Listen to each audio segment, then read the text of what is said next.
What is going on, ladies and gentlemen of the tribe, and welcome back to the final tribe talks that we are ever going to do. This is the last tribe talks that we will ever do in 2025.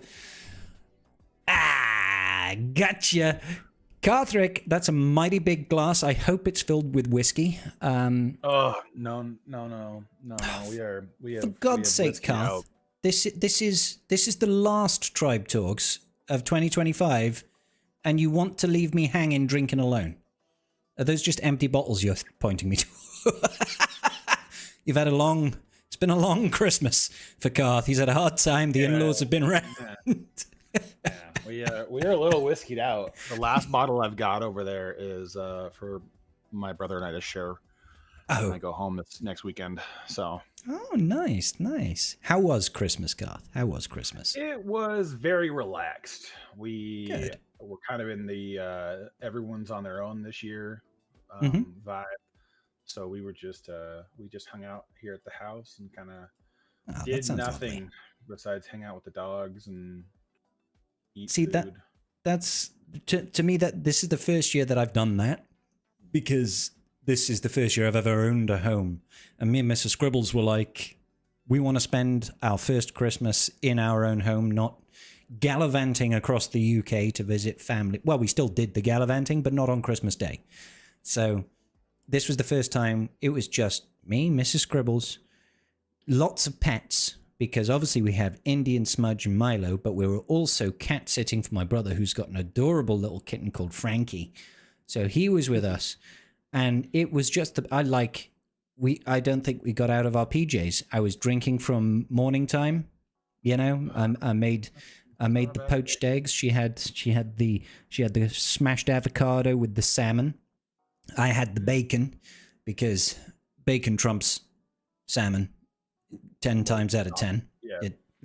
I think it was written in the ancient Jedi texts that bacon trumps salmon. I'm pretty sure it's like 100 times out of 10 bacon wins. Yeah, it is. Yeah.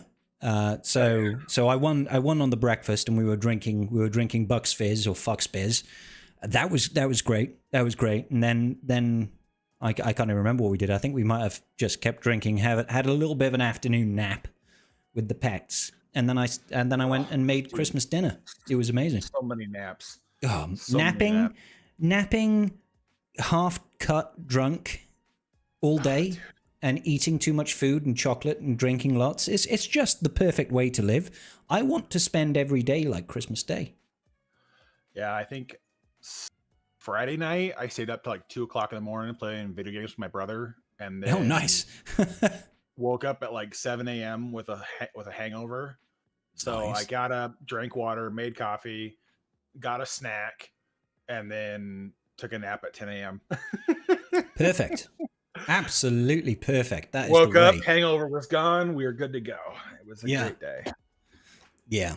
For the UK to across, it's like 5 or 6 hours. That's not that bad. It takes me 9 hours to get back home to. Yeah, no, I get what you're saying, sub guy. I'm not going to pretend like me going back home to for Christmas is like some massive journey. It takes me about 3.5 hours to get home to my hometown of Aberystwyth. It takes us about 3 to 4 hours to get to Manchester, and all of those distance, all those 3 locations where I live in Cardiff, where my hometown is in Aberystwyth, and where Mrs. Scribble's hometown in Manchester is, they're all kind of equidistant in terms of traveling time at the very least. So everywhere is about 3 to 4 hours traveling. And if we want to try and see everybody, that's too much traveling, dude. That's too much traveling. You got pets at home. They can get wrecked. They can get wrecked. We still saw everybody. We actually went to Cardigan, lovely place south of Aberystwyth, and stayed there with my mum, my siblings, my little niece and nephew. Wonderful time. We stayed there for a couple of days. Jacuzzi on a balcony overlooking the river, night sky. That was great, but this wasn't Christmas Day. This was like the 21st. And then we went up to Manchester, and that was like a 4-hour travel. And then we took Mrs. Scribble's family out for Christmas dinner, went to an Italian, a nice place. And then we came home on like the 22nd. And then we spent Christmas at home. So we still saw everybody, but holy crapacholi.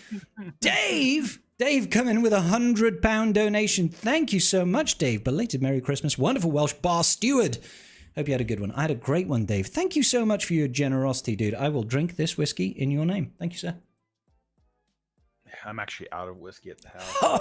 Oh my God, that was a lot of whiskey. I've got tequila. Get the tequila out, Garth. Oh my God. Oh, that was a lot of Eagle Ray. Thank you, Dave. Merry Christmas, buddy. I hope you had a great one. Oh, yeah, fuck. That's gonna burn us, Ned. Oh, okay. Well, I've only got a dutty bit left. I bought my dad a bottle of Eagle Ray for Christmas, by the way, Garth. I found a local shop and bought 2 bottles, one for me to drink with my brother when I went to Cardigan, and one to give my dad for Christmas. Unfortunately, the online shop that I ordered it from, it was about £40. I ordered 2 of them. This shop in Cardiff sold it for £56, and I was like, well, fuck, I need to buy it now, and I'm paying like a 20% markup. You motherfuckers. Yeah, that's like that's how it works for me right now, is because there's no sales tax on in Oregon, which is like, I live about 5 minutes from the Oregon border from Washington. Okay. And so we'll go to the liquor stores in Oregon to buy our liquor, because you'll save like $30 on a bottle, because of the Washington state has liquor tax in addition to sales tax. And so you pay so much more for the same bottle. It's like, I'll just drive 5 minutes and save $25. All you've got to account for is the gas, right? And that's fuck all for you, I guess. Yeah, well, yeah. Let's say I burn a full gallon of diesel on the 5 miles of travel. Let's say I do that. That's $4 extra that I spent on that trip. Dude, maybe you hit like 20 minutes of time, 300 mile an hour for those entire 5 miles both ways, and you just burn through your gas like a motherfucker. I mean, dude, if I was burning through that much diesel, either the truck is gone or the headwind is so crazy that I shouldn't be on the road in the first place. Well, sometimes you got to do these things for a bit of a discount.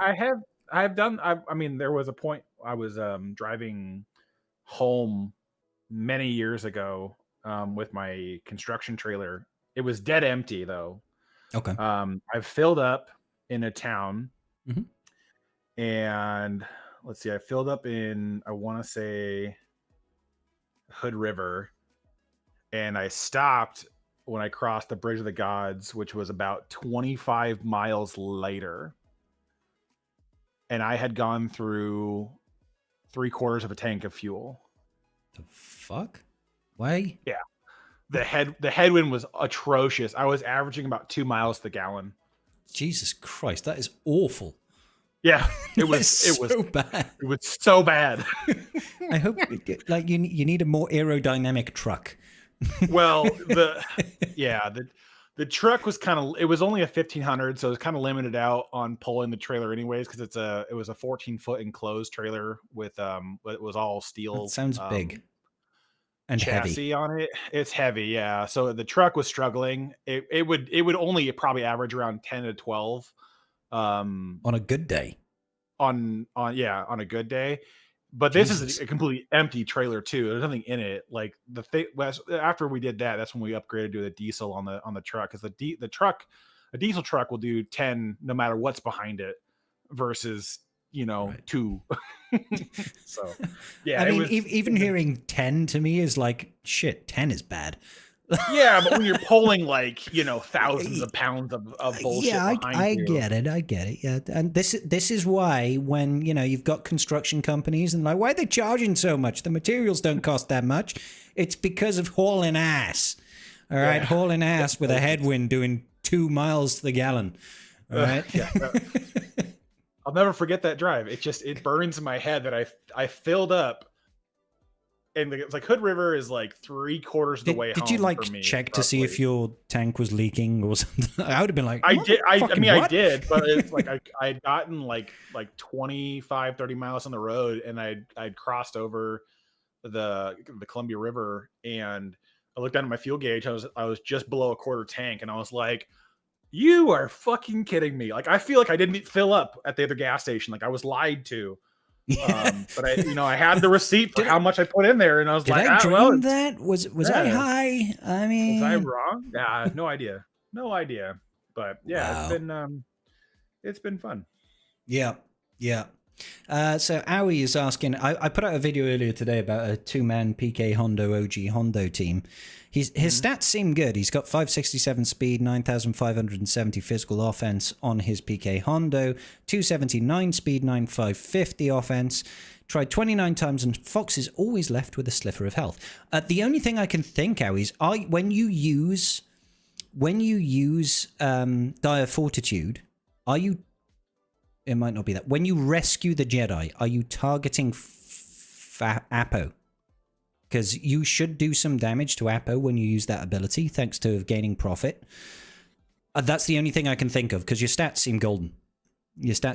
So, but yeah. So it sounds like you spend too much money on gas. I mean, that was years ago. I don't do it nearly as much now. I've got a nice. Now you carry it. Right, you just lug it around. The only part that sucks about now is the fact that the gas mileage is atrocious because I don't drive out of town enough. So like in town, gas mileage is atrociously bad. Is it? Okay. Yeah, but it's mostly because of idle hours. But oh god, shush you. So sorry, what you should do, right, is you should get a job where you can work remote, and then you don't have to worry about it. I mean, that's very hard to do in construction, at least for where I'm at right now. If I was project managing a larger series of projects, and that was ultimately somebody still has to pay to transport the materials. Yeah. Unless you've got like a matter dispenser that just turns up and makes shit out of nothing.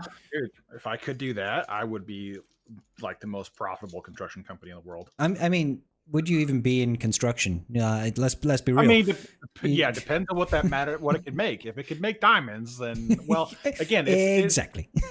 It's a question of I won't get into the whole logistics of it. You can't if you flood the market, you'll always decrease the value. So it's only inflation is what they call it. Yeah, something like that. Anyway, Star Wars Galaxy of Heroes. Star Wars Galaxy of Heroes. If we only had that matter creator, we could just make ourselves a whole bunch of crystals, and then life would be easy for at least some of us. How has your Galaxy of Heroes life been over the holiday period, Karth? And how much is your credit card screaming at you for like, this is an uncomfortable amount of debt? Well, it hasn't been too bad. I think the only thing that kind of sucks is that it's been so closely staggered together from Thanksgiving to Christmas. It's a short window of time to just keep slamming things in play. But I mean, I bought the Relic 10 packs that came out over Christmas, and one of the Mega Vaults on the main account. So I mean, I think they're still around until New Year's Eve, aren't they? Because I'm tempted to buy that Mega Vault. I think it's $200. I'm tempted to buy one of those because I'm changing my approach for the next era, to not whale on packs so much and try to just save crystals and use the whaling money instead on the era levels to go from 80 to 85 to get the journey character.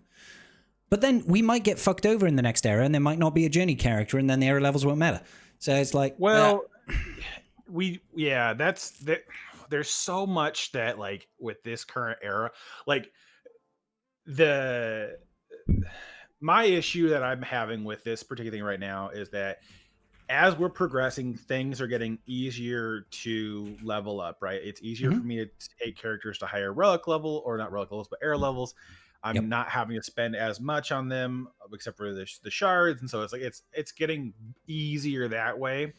But at the same time, it's like, you're going to run into that same like nosedive at some point where you're just not going to have enough, materials to do. And you're at the spend again. Like, I know that 130 per character to get to level 95 is sitting just outside my window. Right. Yeah.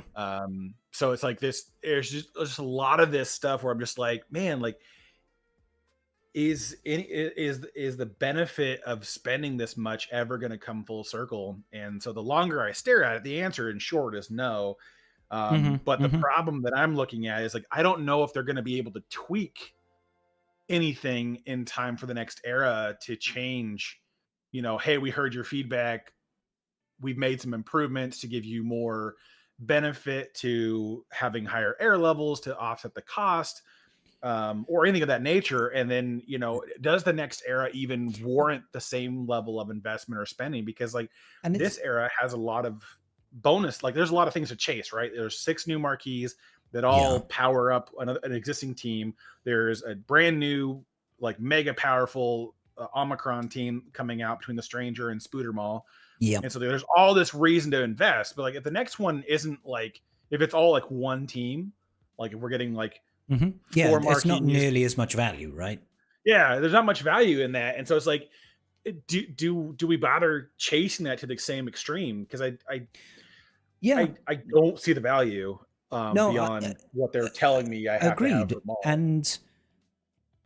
And if their perceived value as well is kind of like, oh yeah, you're doing it as well for Colosseum leaderboard rankings to get R10 mats, if they still keep just dropping those R10 packs, aren't you just better served just buying the fucking packs?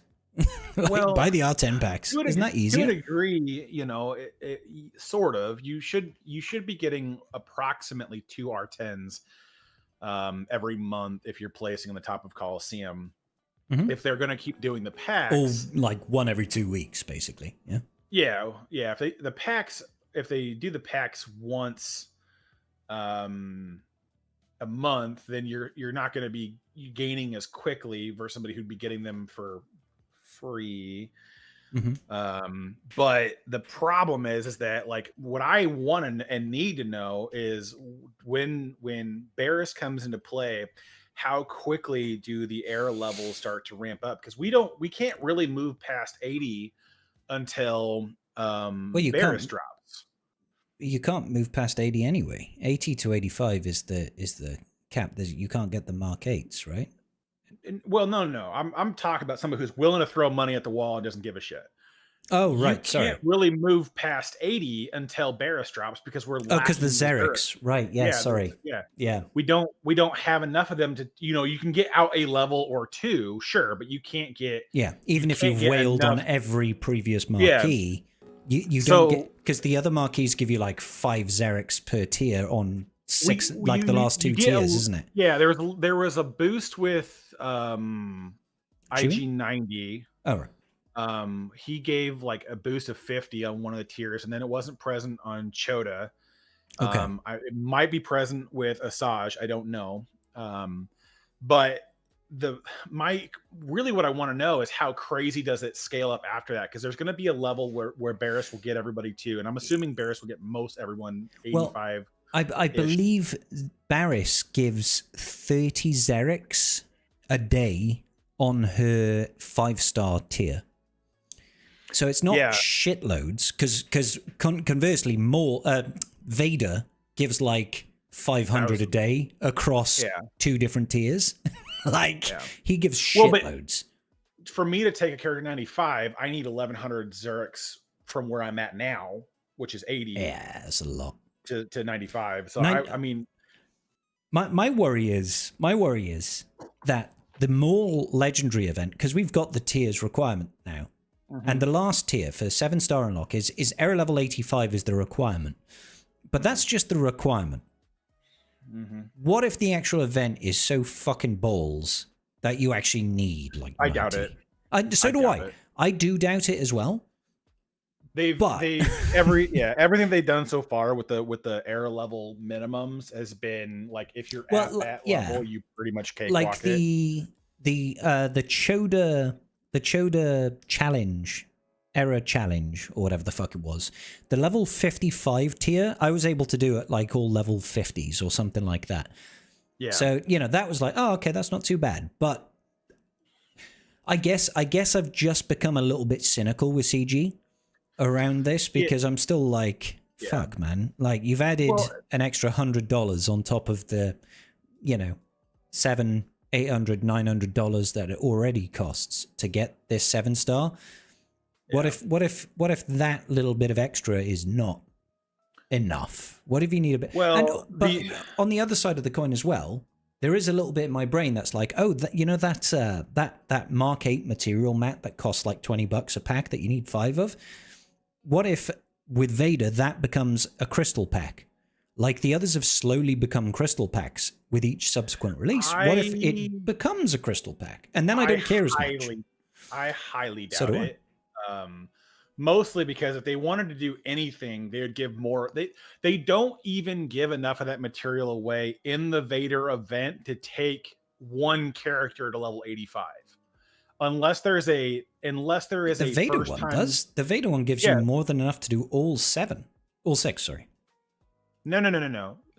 In particular, we're not talking about the Zerix anymore. We're talking specifically the Mark 7, the Mark 7 upgrade materials. Oh, the Mark 7s. But that's because those come from Colosseum, so that's a little bit different. No, they don't. They stop at Mark 6 for Colosseum. Oh shit. The 81 to 95 materials from everything we've data mined so far. The only other place it shows up is the Vader Marquee event. And there's if there is not a first time bonus for clearing it, then it does not give enough to take even a single character to level 85, which is really stupid. But I feel like what CG needs to do when they do their next journey character is that 7-starring the characters should get you to that era level. If you're going to make it era level 85, 7-starring characters should get you to that era level. There should not be an additional cost to get to that last character. That's just absolutely asinine. Agreed. But in addition to that, level 95, I don't know who... I know 95 is more about younger accounts. It's not about me, and I get that.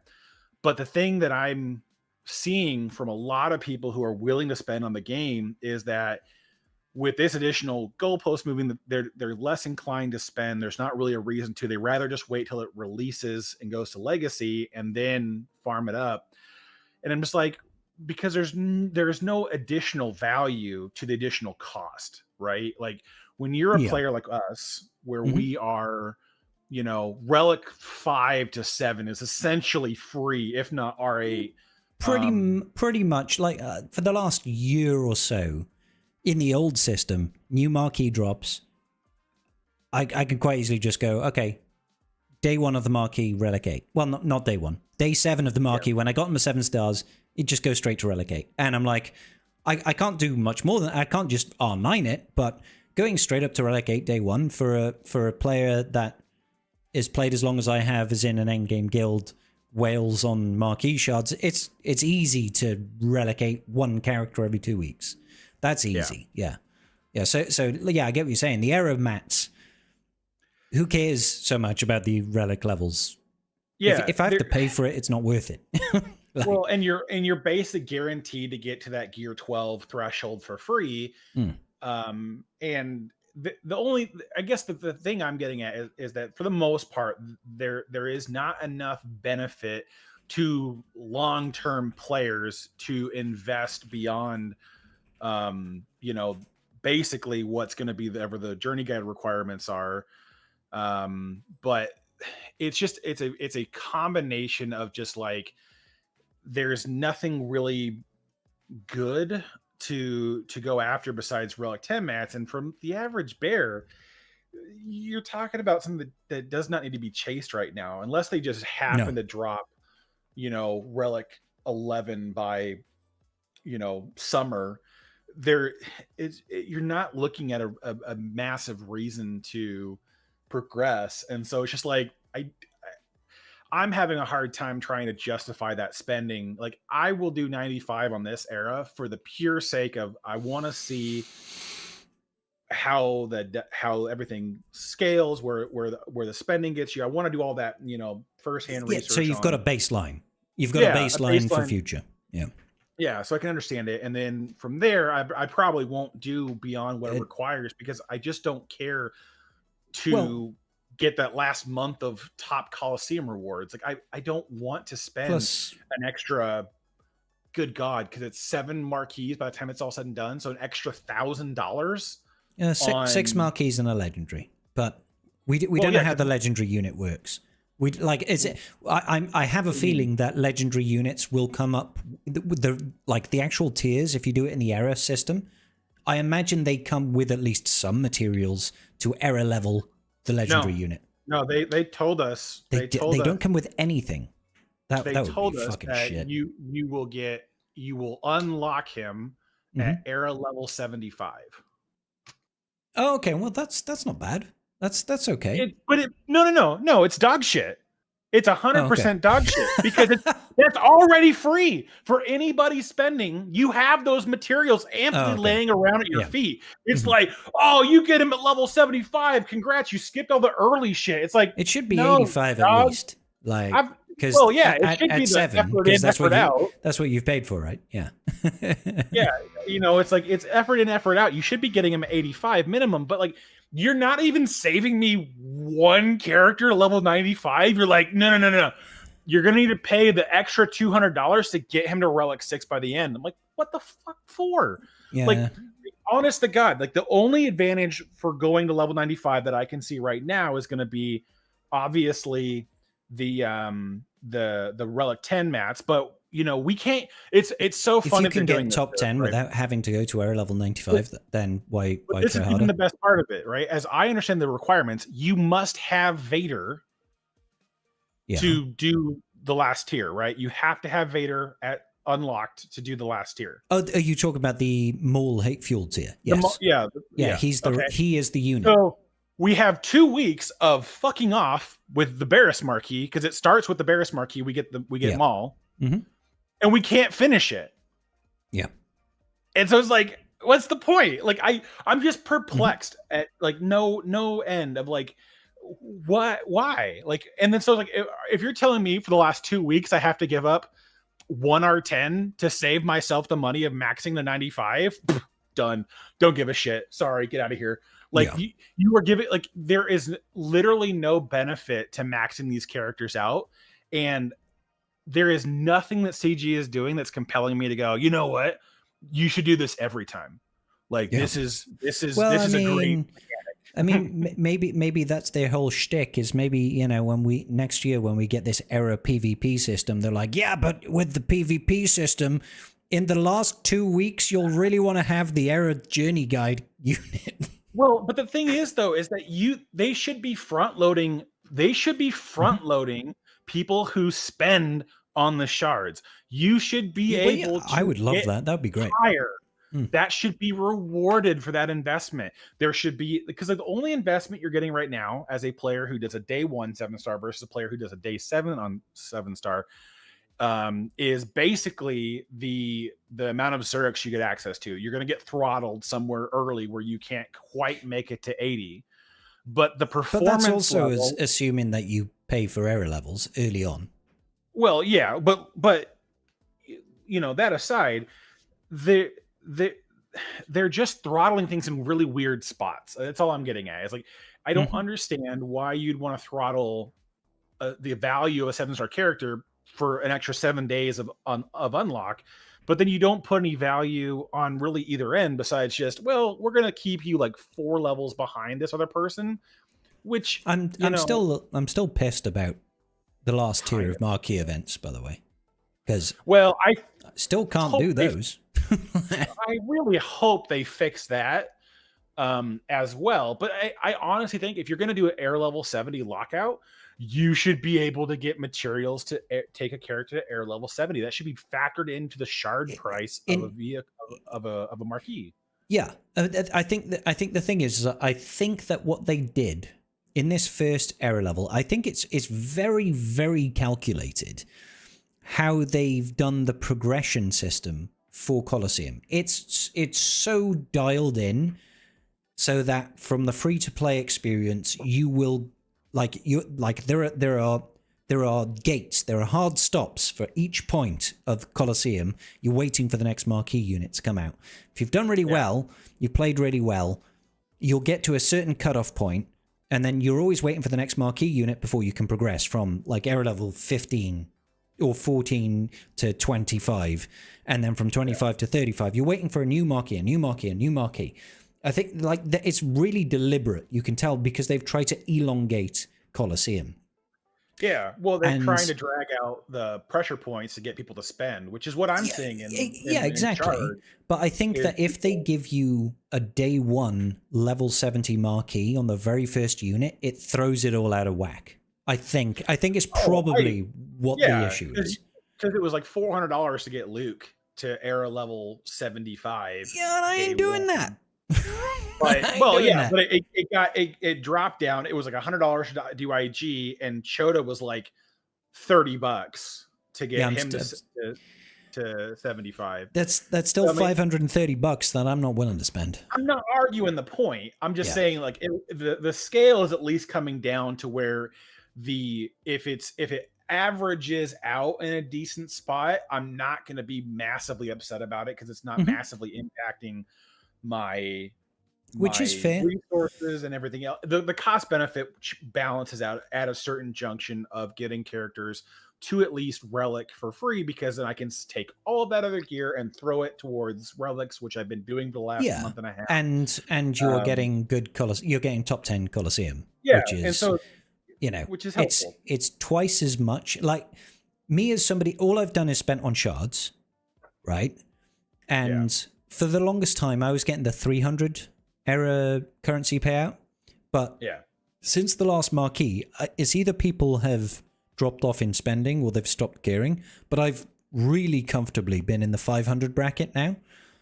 And that's nearly twice as much as the 300 currency. 500, it's not twice as much, but it's close to, right? But the top 10 is twice as much as what I'm earning in era currency, which is twice as many relic 10s that I get, right? So that's the other thing. It's not just that you're spending for relic levels. You are spending for the relic 10 materials, essentially, which is still significant, I guess, to a certain degree. Right now, we don't need relic 10 for anything in particular, but eventually I can see it being a thing. And the more relic 10s you have, and eventually that's going to bleed into relic 11, more relic delta comes into play, better PvE performance, better PvP performance, yada, yada, yada. We know how it goes. It's just a very expensive thing to engage in. The circle back on that entire thing is that for me, I just don't see the value. And the one thing, and this is what I'm waiting to see what happens when Barris releases, because it is going to be the thing that I will just absolutely light CG up left, right, and center on if they leave the mechanic in the way that it is. And again, this is the problem of a spender, right? Is that there are certain tiers right now in Colosseum that I cannot compete with because I am not getting the RNG to finish tier 7, right? I'm at 95%. And for whatever reason, every time the RNG lines up where the AI decides to AoE and it just wipes my team and I die, right? Yeah. So when error levels spike, like right now, that you only get to where I'm at by a significant amount of spending. And so when Barris comes out and 65 kind of starts to become the average for the free to play, and we start trending higher on the average aggregate levels, if there is not a better way to decide like the points, like if let's say if there's 20 people in my shard who all go to era level 95. Yeah, that's a lot though. I mean, but it's a lot. I'm agreeing it's completely unrealistic, but if I'm kicked out of top 10 rewards after spending all of this money because I can't get good RNG, I'm done investing. I'll just go fuck off. Like I'm done. I can get that. Yeah, I would feel the same as well. Hang on, sorry, your camera's gone a little bit fuzzy a second. I'm trying to. There we go, fixed you. Yeah, I get it, because I would feel the same. I would absolutely feel the same, because why should I spend not twice as much on an error overall and then still not and have it still not be enough? I mean, you could get filtered into an error shard that is that whale heavy. There are some that exist. That would really suck. Like my alt account, it's in a shard where like at least the top 10 people minimum are all like 80 plus. That sucks. So it's that like really sucks. For the guys fighting for 9th and 10th and whatever else, man, I feel for them. I can understand why they kept spending to keep up with that.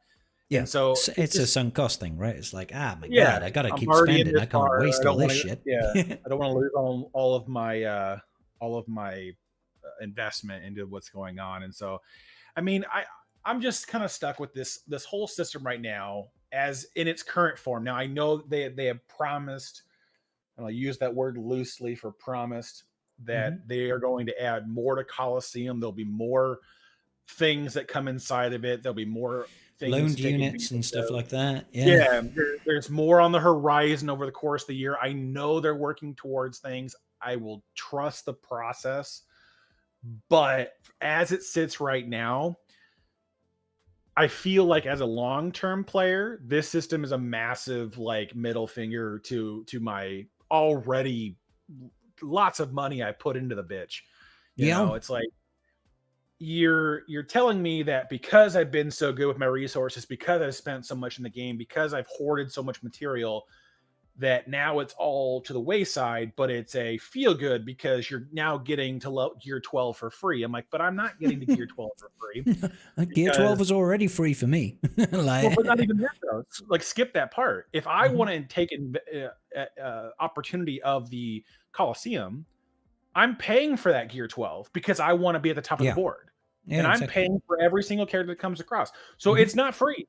You're not giving me anything for free. I am still paying for that. And you're putting a lot of value on Relic 10 that I don't agree with because it's just the mats too. Like the packs you've been dropping out they've given us 3 different packs right now, which one is the BOGO. You buy one, get one half off. And it comes with it comes with the R10 mats, the Gerda keypads, the Electrum conductors, the Zimbadals. I mean, give some good shit. It will give a lot of good shit. Yeah. For $100, that is insane value for what you're getting at. And then you buy a second one for $50. So you get an R10 pack for basically with no seal data, but an R10 pack for basically for $150. And then you have the one where you have to buy it 4 times to get it. That's $200. And then they have the mega one, which is a $200. I mean, this is wild, dude. Like you can buy twice. It's $100 pack that you can buy 3 times, right? If you throw this in any other industry, like these numbers sound fucking insane, don't they? Yeah, they do. But what all I'm getting at is like the value. All of a sudden, Battlefront 2 didn't look so bad. I know, right? But that's the thing. If you look at it from that perspective of what you got with those packs in addition to Relic 10 mats, it makes it really ludicrous. Like if you were inclined to spend at all in the game and you were not in a position where you fervently wanted or needed to have every possible Relic 10 that you could, so you wanted Coliseum, I would say screw the entire era system. Just do what you want to do. Unlock as you want to unlock, whatever, it's fine. And then just buy your Relic 10s they come out because you're getting way more value out of those packs than you are out of the freaking era system. And I don't, again, if CG put a lot more value into the era levels, I could be more okay with the cost, right? Because it's a cost over 3 months. I can understand that, about $1,000 a month is not unprecedented levels for me to spend in this game. So, all right, I can live with that. It's about the average of what I'm going to do, but I'm getting a lot more out of it, right? Yeah. I get additional, maybe I get additional era battles that are only available to people who hit level 95. Maybe I get additional era challenges. No, like era battle. The era battles come after the end of the era, though. So it's like, oh, I know, but what I'm saying is that, right?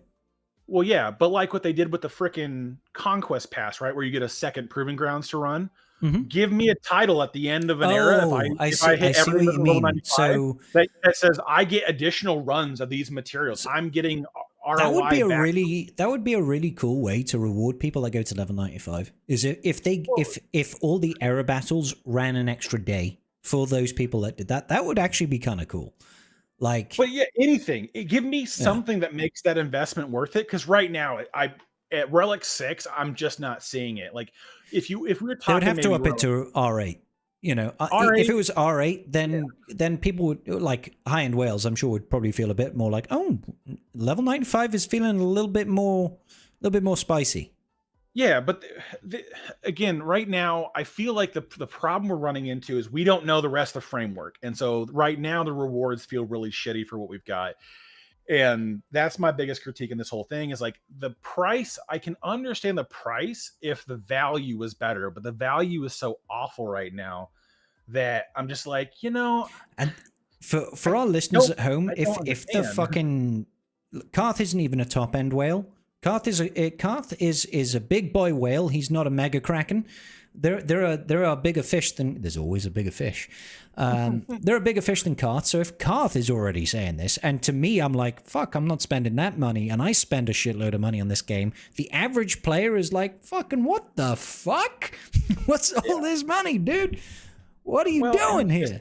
It's just unsustainable moving in the long term. Like there's just not enough value out of investing into the system right now. And like again, level 85 for Maul makes sense if there was more value with level 85. There is so much stuff that contextually would make sense if there was a bigger pool of things. But like I did the math on the era bonus rewards tier that you get from leveling things up, right? You've seen that, you've collected it before. The era bonus. Yeah. So like the collective error levels on your characters. Collective error levels. So if you max that out, which I believe it's 90, it's really top loaded, isn't it? Yeah, it's really top loaded. 90 and 95. Average is where you get the biggest payout, because I think 90 gives you 1,400, and then an average of 95 gives you that extra 4,000 at the very end. But the entire track gives 4,000 though is still less than 10. It's less than half of a Relic 10. Yeah, well, that's not a fucking lot. This is the funny part to me though, is that the entirety of that pays out, I want to say like 9,800 in total if you max out from start to finish, right? Okay. But over half of the currency is capped from era level 90 to 95. Yeah. It's like, what is the freaking point? Like you're not giving me enough to make this make sense. And again, there are ways that they could change this and improve it. They could give us, I don't know, any kind of light down the tunnel of just like, hey, the reasons why we haven't done this is because we're adding this, and this, and it's going to change what you get as for rewards. And so there'll be more rewards to claim in the current system. This is just a light shell.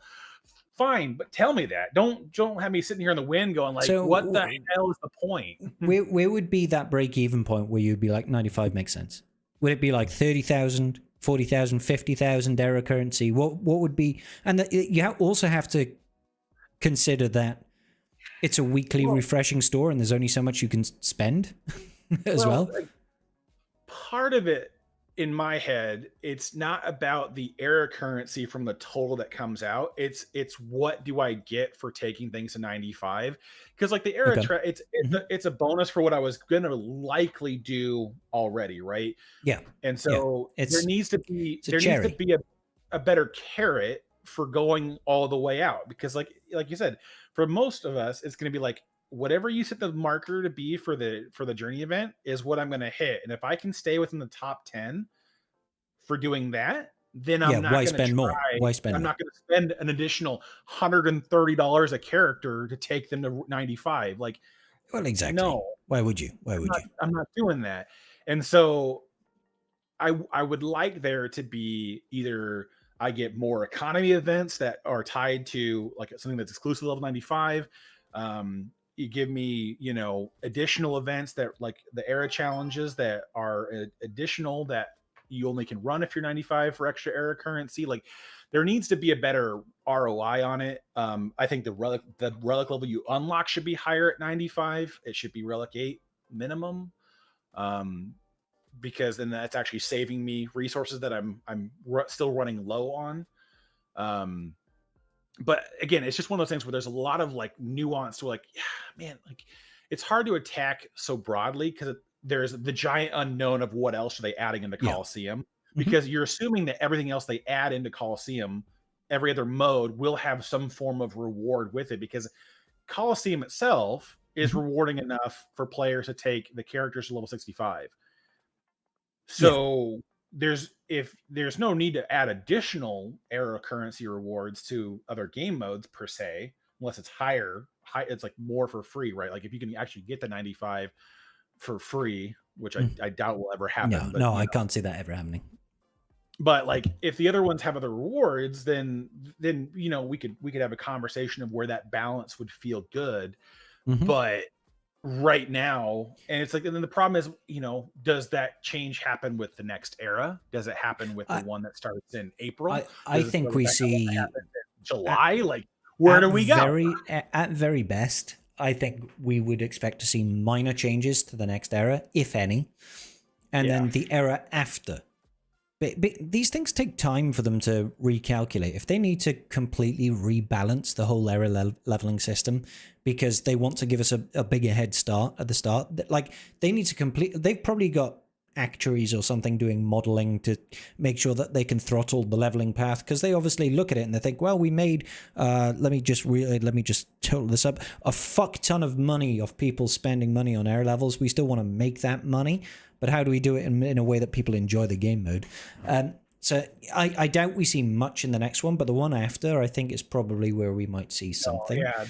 The next era, I would imagine it to be tweaks to like loan units. Maybe they change the era level, the bottom and frankly tier. New bosses. I expect us to get new bosses. Maybe not 4 new bosses, maybe 2, maybe 1, but a couple.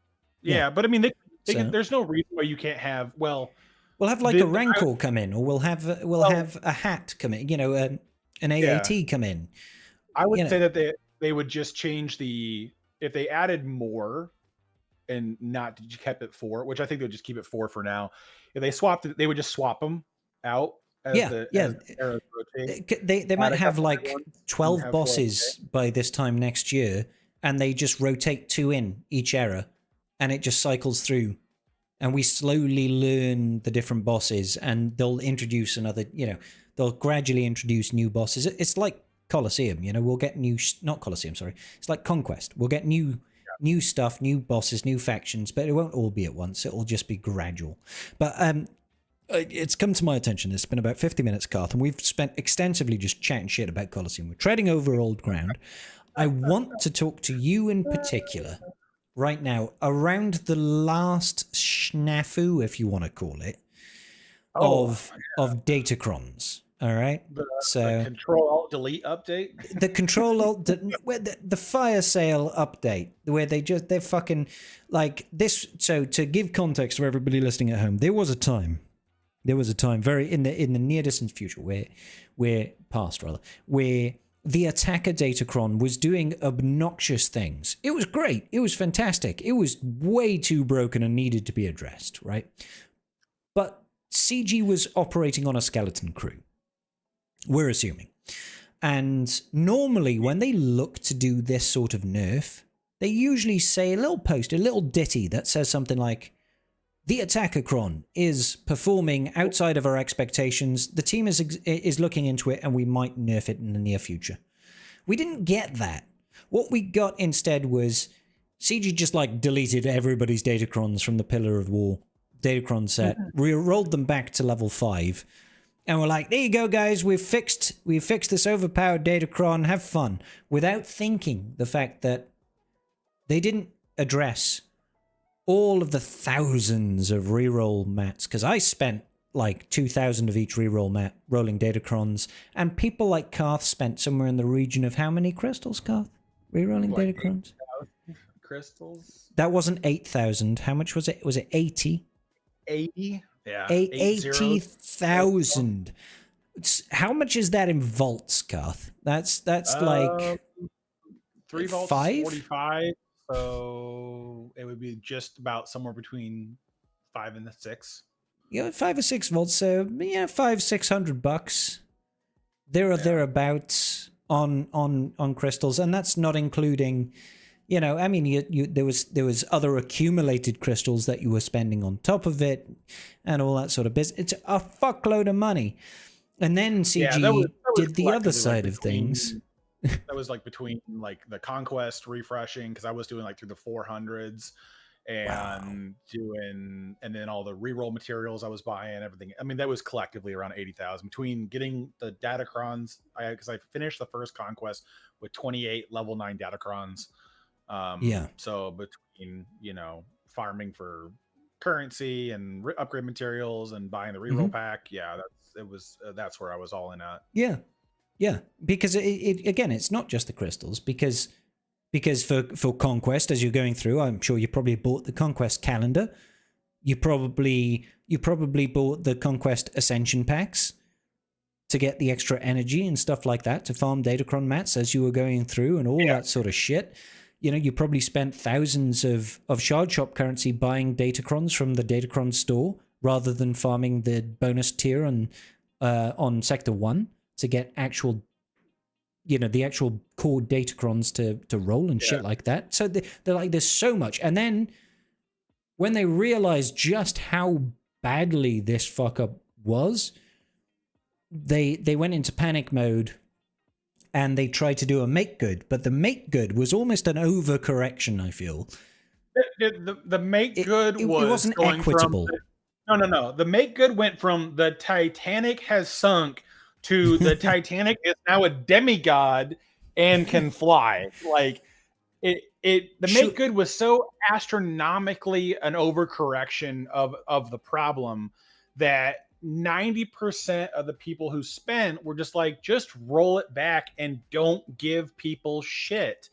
But then they did both. They did both, and that's what caused the problem. It feels like the levels of power creep that exist in the Fast and the Furious franchise. It started off as a humble streetcar racing crime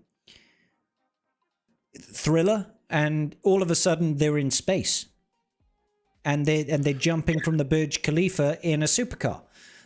They're taking on tanks with a normal car. You have a 1,200-pound sports car stopping a fuel tanker that weighs 10,000 pounds. On a massive downhill slope. It's like, come on, guys. At a certain point here, there's not enough power in that engine. You can't underestimate the level of power that exists within family, Garth. All right, it's powered by family. But this one.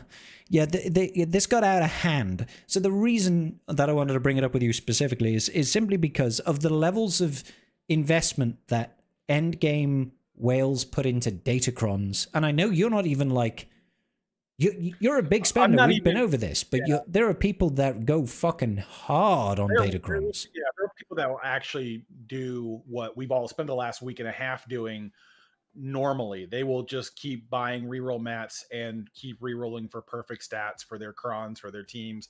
They may not do the exact way where they'll reroll for that 34.95% crit damage roll on their 4 and 5s, but they will max out to a degree. They'll at least get the same stats, or like the parity of stats. That they want on them. And there are people that do spend a lot more on it than I have, or whatever else. But it's one of those weird things, because like for me, I'm not massively upset about it, because the way I think about it is, Datacrons are a short-term event. They're only here for a limited time. Whatever you put into them is like lighting money on fire and flushing it down the toilet. There's just it is the eventuality of what it is. The 80,000 crystals I put into it, I won't see enough GAC wins in the 4 months that it's alive to pay that back, right? It's just a foolhardy you're not going to adventure. make 80,000 crystals in GAC wins. No, no. Even if I spend 4 months going through, 3-0. 9-0, Yeah, yeah, so like yeah. it's not feasible, because I mean that's 9 wins times 900 times 3 seasons a month. That's 24,000. I could make about 20% back if I could go Yeah. 9-0. Mm-hmm. And so it's like, oh, and then yeah, you get the additional crystals you get for like this extra 250 per week. So let's add another 700, so it's 25,000 crystals that I could make back in it. So yeah, my mindset behind it is like, yeah, I was setting money on fire anyways, so I'm not gonna I'm not gonna choose to be very upset about this, because it's not But the end of the world for me. and I But suppose there's also a degree of everybody is kind of in the same boat anyway, right? Like, you're not suddenly going to be facing somebody with 10 million GP in Kyber 1 knocking on your door because you're like, well, I've still got 6 million GP on you. I'm still going to stomp you. And I also have perfect Datacrons. yeah, So, it's one of those things where it's like it's not really going to change, like from a GAC perspective. What I'm facing, it's going to more greatly impact TW guilds, because you're now going to have, it's not going to be about just having a bunch of attacker crons. It's going to be about having a bunch of attacker crons with 100% crit damage and 100% armor pen, or 120% health on a support cron, or 120% protection for tank your JML crons team and stuff like or, that. or whatever else that you want to do. And it's like you have the ability on a lot, like where I'm at. I got 400,000 reroll mats of each tier, and I have only 400,000. Yeah. So I will be forever spending, like I could re-roll indefinitely, and I could just keep min-maxing. I had crons for 5v5 with the team that I was setting up, and the cron I ended up using didn't quite match the intent. So I was like, you know what? We're gonna go back and we're gonna just replace some stats real quick, and we'll do another 100 completely re-rolls real redo quick. all of it. Yeah, we're gonna do 100 re-rolls to make this one thing work, and we're gonna call that a day. And so there's this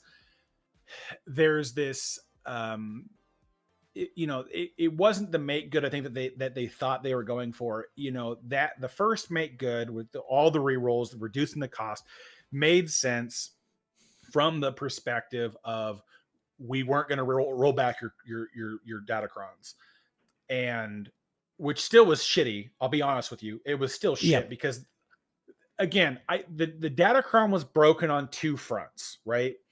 The Datacron was incorrectly calculating AoE damage when level 6 was being applied to using a special on a character with all the buffs, right?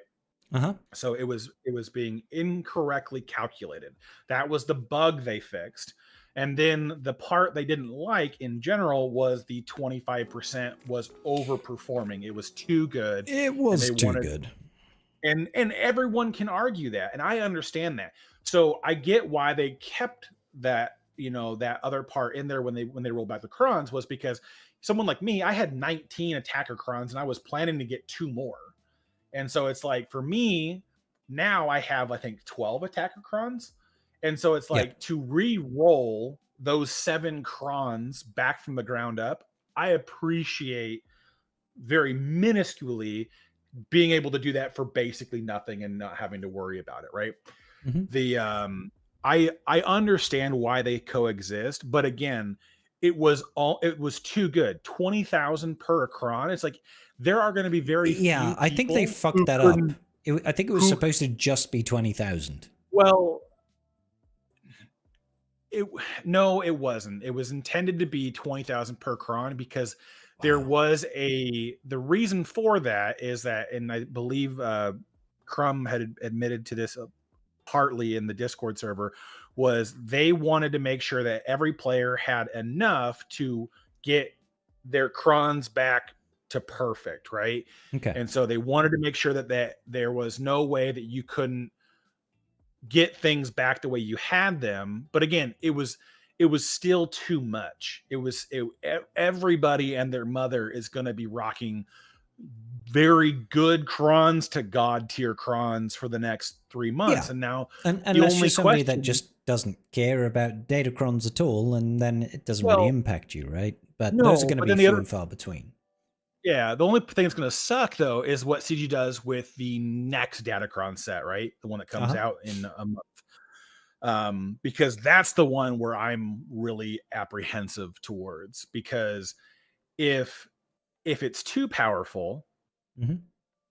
then everything that gets wasted, everything gets diminished even further on what happened with the last set, right? Because now I have to keep going and incurring more cost to get the next set of very powerful Datacrons.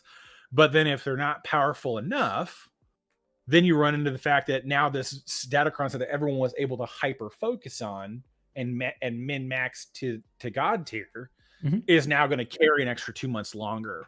It's just like, I don't know how anybody wins from that, and I don't know what you do to make good for the people who spent as much as I did or more. I mean, On they that missed the boat. They've particular, already done their supposed make good, right? And yeah, and they're that's not coming kind back. of that was the driving point of the question in the first place. Is just it feels to me it just feels like this whole supposed make good just kind of punishes the players that spend the most, which kind of feels weird because it doesn't feel like it was a scaling reward system where you were compensated commensurate with how much you spent.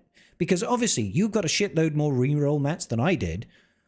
Yeah. But I can still basically infinitely reroll and get perfect 30 level 9 crons.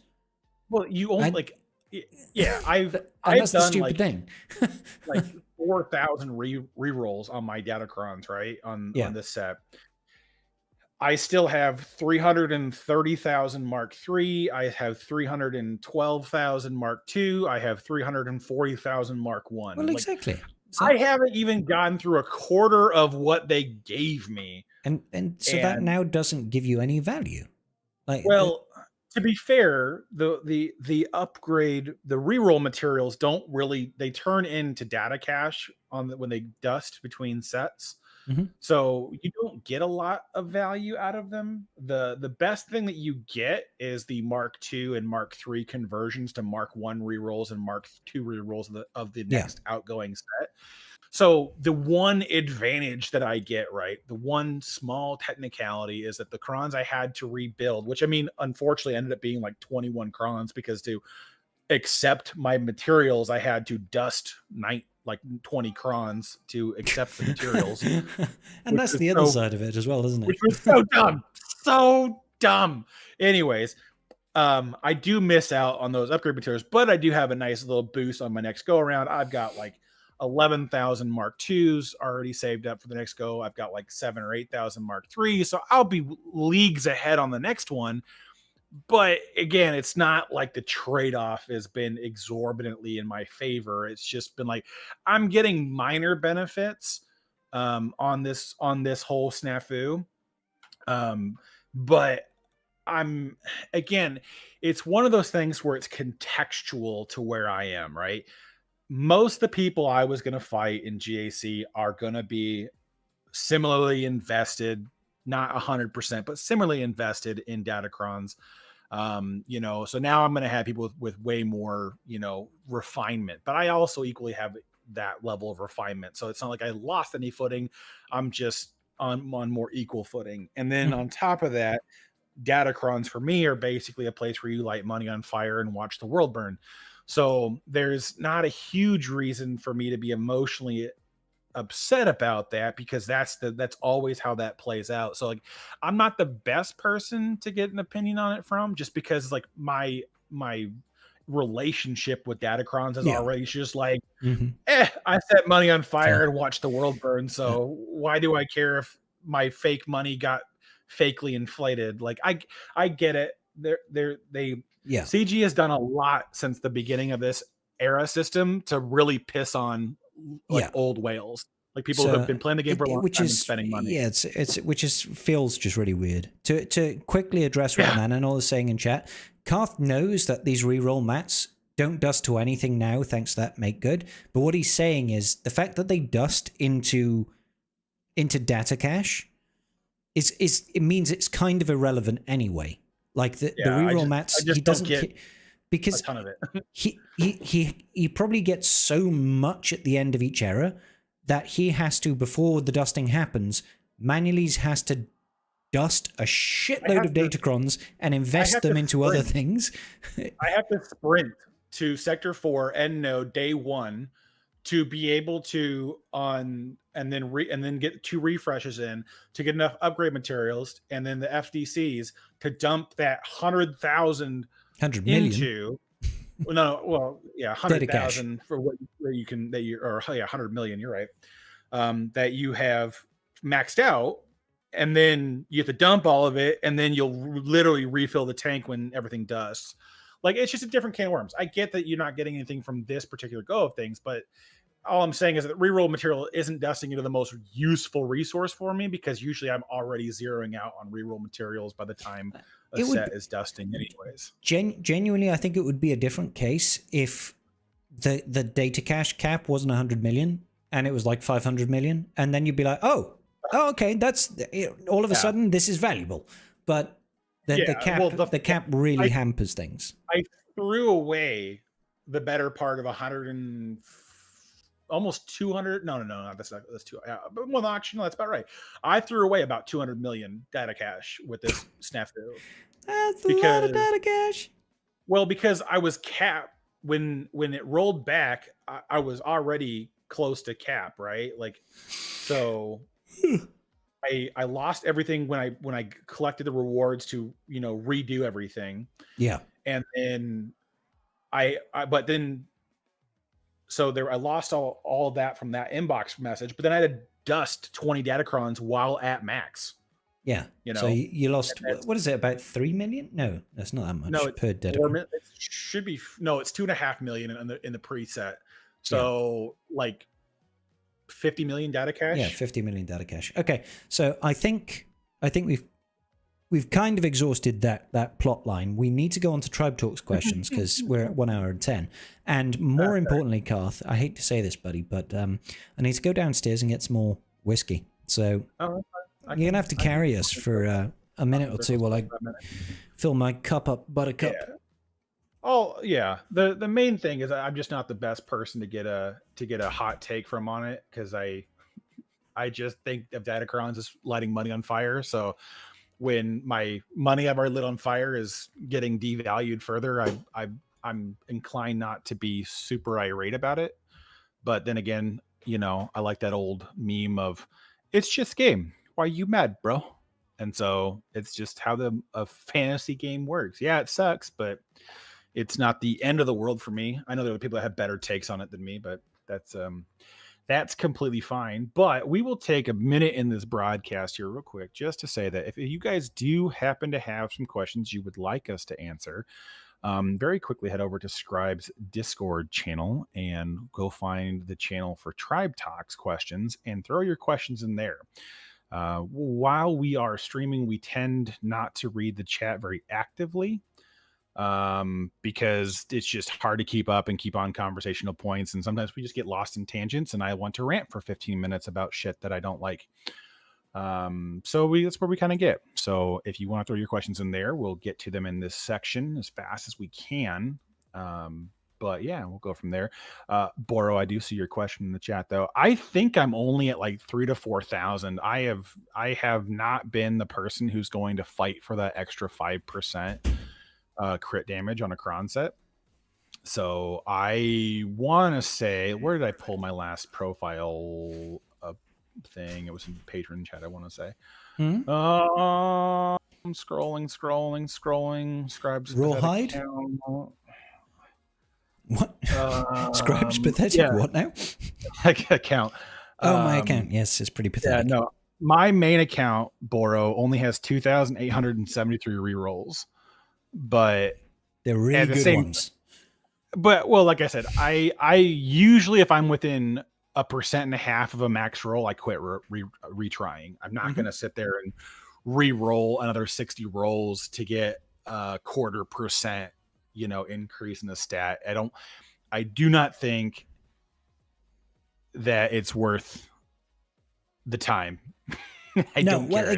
There is going to be an element of this of like how many people are that anal that they want to get within the top 10% of a role. And I don't mean a top 10% of the 20 to 30, like that, the range 20 to 30%. They want that 29.95% role. Like that level of minuscule, like marginal gains is not going to impact GAC, but there are going to be people that are that anal that they really want to get. And even with the armor pen, Boro, I even didn't even go for a max armor pen cron because I found that overall, especially since there's no real defense on any of the crons that we're fighting, it's like once you're penetrating 0 armor, like cool. Yeah, there are diminishing returns on armor pen. Yeah, you're definitely better going for a split between armor pen and crit damage. Like get decent rolls on both. It's not bad, but the only thing that I've been finding that it'll be different in 5s. I was thinking a lot of this in 3s, and I'll have to probably re-roll some datacrons between week 1 also, and week 2. armor pen does nothing for special attackers. Let's not forget.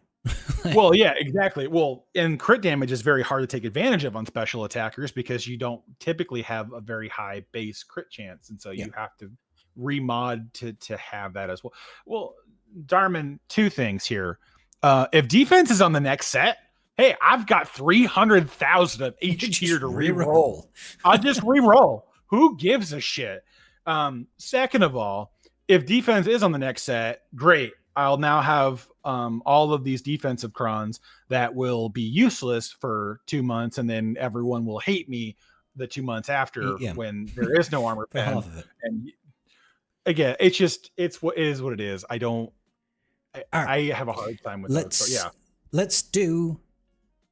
Let us do Tribe Talks questions because now is the time. And we haven't done a Tribe Talks in a couple of weeks because it's been the festive season, the season of giving thanks and merriment and drinking lots. So I think we have quite a few questions here, Garth. We do have a few. Some of them are going to be either outdated or they're going to be just something that we're not going to already hacked out. Which is fine. So we're going to start off with Mole Inquisitor, who way back 2 weeks ago today asked, any news on the Jocasta bug being fixed or an apology for her vent not being fixed? I don't think they half fixed her, but she wasn't fixed in the actual Nightfall error event that they rerun as an apology. So I think they're going to have to do another run of Nightfall error, which is great because I would love those rewards again. Yeah, there's no news. But there won't be as well. The easiest solution for them was to make sure it didn't run while they were out of the office again, and then deal with it when they get back. But they ran it when they were out of office again. Did they? Yeah, it came back and Meathead had already gone, and Jocasta was still bugged. Yeah, he was, but they were still in the office. They didn't know it was bugged when it ran a second time. Yeah, but they should have. That was the whole point of running it again. Listen. I'll tell you right now, every time that I've talked to them about these kind of things, there is something that just goes wacky from the live build to the test build. And they have yet to figure that part out. Like that's all I can tell you. This is the reason why it's because if you were to go, I know it sounds weird, if you were to go and run the HAT, the HAAT right now, General Grievous wouldn't have the same kit that he has in the game right now. He wouldn't be built the same. It's because events that use characters do not necessarily use the same version of the live characters that exist within the game. So they fixed Jocasta New, they fixed her for PvP, they fixed her for Territory War, they fixed her within the raid, and they didn't fix her within the actual Nightfall error. Somebody missed that one part of code. Well, in fairness, should they have missed it? Probably not. They fixed a lot of the important stuff, though, because Jocasta with the bomb going off constantly was a pain in the ass. Yeah, it was. In TW and GAC. I'll give you that. But we don't have any news on the fix. I'm assuming it will come at some point in January, but Yeah. my guess is Probably. that they will not be hard pressed to make that a top priority. So we'll see what Plus, the priority is when they come back. I'm as a guy that already 3-starred it, I'm really happy. I'm just like, yeah, just give me those. Briefly, just gonna go. Give me pull up the that Trello extra. board. Yeah. Oh, to see if they've posted anything about it. Yeah, I would be surprised. So I'll go on to the next question while you search. It comes from Rurik, and he says, I get 200 error currency per day. Should I save it for a future R10 requirement or spend it on characters that would benefit from R10 like Ray? I'm at 10 million GP. Thanks. Hey, plus side. Yeah. It's going to be in the next patch. Oh, sick. So they're going to fix it, and it is getting ready rerun? to release. It is I have no idea if it's coming back. I'm just telling you that the Jocasta is able to use her special ability. It's up to you now multiple times, is ready to release. Okay. Well, that's they fixed it. It's coming. Hashtag soon TM. So Rurik's question is interesting, but unfortunately for us to give you more information, we would really need to know more about your account. Generally speaking, there's not a whole heap of value from Relic 10. We can assume that there will be an R10 requirement in the future, but maybe just save one in the bank and then spend the rest on meta stuff. Like, what do you think, Garth? Oh, sorry. I read the next question. That's fine, Garth. That's fine. How dare you? I got ahead of where we were at. I mean, the reality is that unless you are fighting at the top end of this game, Relic 10 is a waste of your goddamn time. Work on bringing up characters you like, on teams you like. If there is something else that tickles your fancy, if you want to go invest into the Seer Malicos team, but you don't have any investment into UFU, pick Cal, pick Seer, pick, ATF, pick any of those things. Pick things that are decent in the meta that you don't have fully invested into, because Relic 10 is a goddamn waste of your time right now. Until CG is like, hey, Relic 12 is coming by the anniversary of next year. Like, Relic Delta is not far enough in RD of 2 to worry about it. Relic 7, Relic 8 floors right now are still completely fine. I cannot, if you are not end game, you're just not getting as much value out of it, because most of what people are investing into or need to invest into counter a Relic 10 investment is not incrementally the same. No. You don't need an R10 to beat an R10. So It's like there are some units that are better than others, but it's not worth breaking your back over at all. No. You're better off filling out to have a wider roster than you are worrying about a single Relic 10, because it made 200 air currency per day. That means every 5 days you can buy one of those basic Lightspeed tokens that are there. Oh yeah, the Gear 12 ones, those are great. It's going to take you a month, maybe more, to get half of a Relic 10. Yeah, screw that noise. Go invest in other things that are present and you're able to take greater advantage of. Real quick, to answer Rockerin's question in the live chat right now, he says we can also assume that we won't have relic requirements for anything until the next GL. Yes and no, because we will have relic requirements. Maul will have relic requirements, but not until after he has left the error system. And we don't know what those relic requirements will be. We can make assumptions. It might be Relic 5, it might be Relic 7, it might be higher, it might be Relic 8 requirements of the current marquees that we are farming. So future things will still have relic requirements, because I can bet every dollar that Karth has got in his wallet that most of the player base are still going to have to farm Maul hate-fueled the old-fashioned way. That was a solid bet that I just made. Fuck me. Karth's wallet is empty. I had absolutely no way to lose that bet. So, Maul hate-fueled will require relic levels, and it says it's going to be significantly higher than the error level 85, which I think is relic 2 or 3. 2, right? Yeah, I would guess that they're going to require R7, but again, that's so cheap for long-term players that it's like, exactly. Yeah, you're talking new players, but still. Yeah. So, but and who knows how that progresses as we get more and more verticality, and we get Relic 11 comes to the game, Relic 10 comes, Relic 12 comes to the game, etc., etc.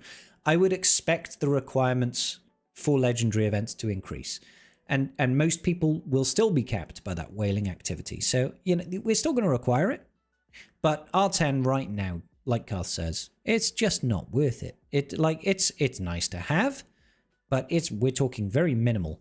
You might as well be spending that on either skipping the Kyrotech requirements for a bunch of units and save yourself those Kyros, or saving up for the 5,000 and skipping some of the early Relic levels.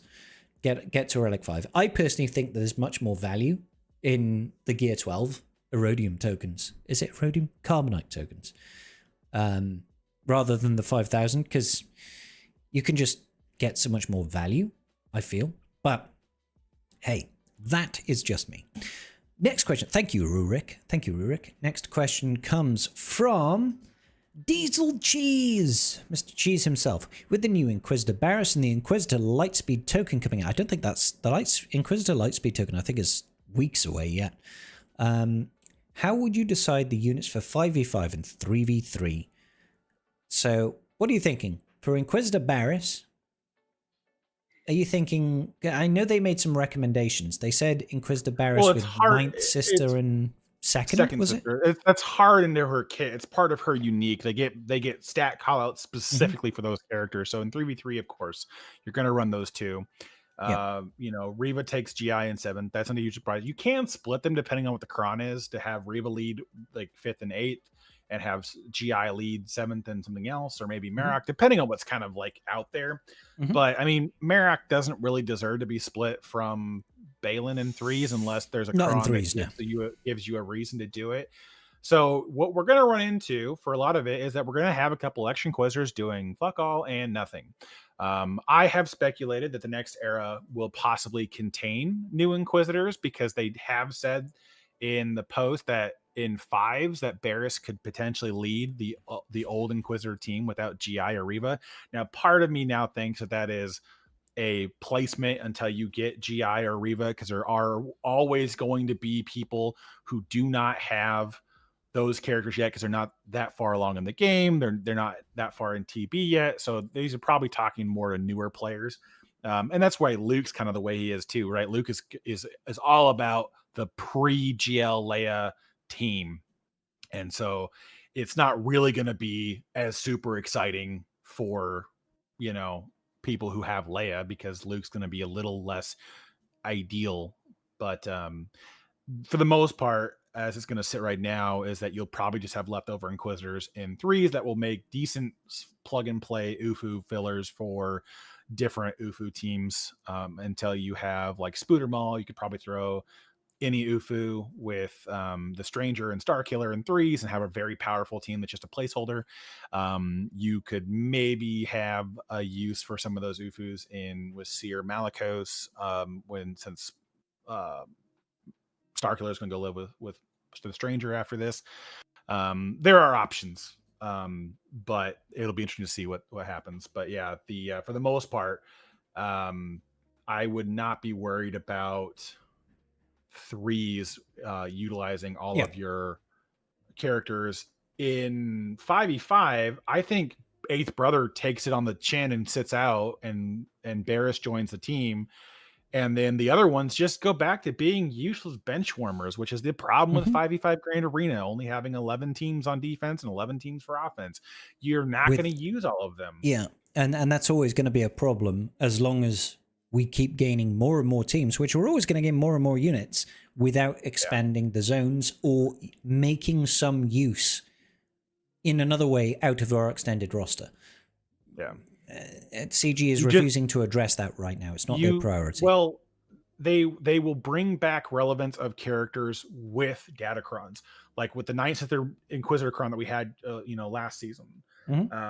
Things like that they'll do. They'll bring back the relevance of a character to be on a team with a cron. but that's the only time you'll see it. So there's not a real reason to make the investment in the full team. You pick up the core and you run with that, and then that's where you stop. If you have a cron that you want to push anything else for at the time for that 4 months of power on it, then you pick it up. Then outside of that, just focus on the core teams and let the rest of it ride.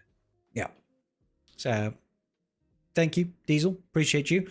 Next one comes from Will. He says, since we can just freely reroll stats on these new freebie datacrons, what stats should we be shooting for? We've kind of covered this a little bit already in the chat today.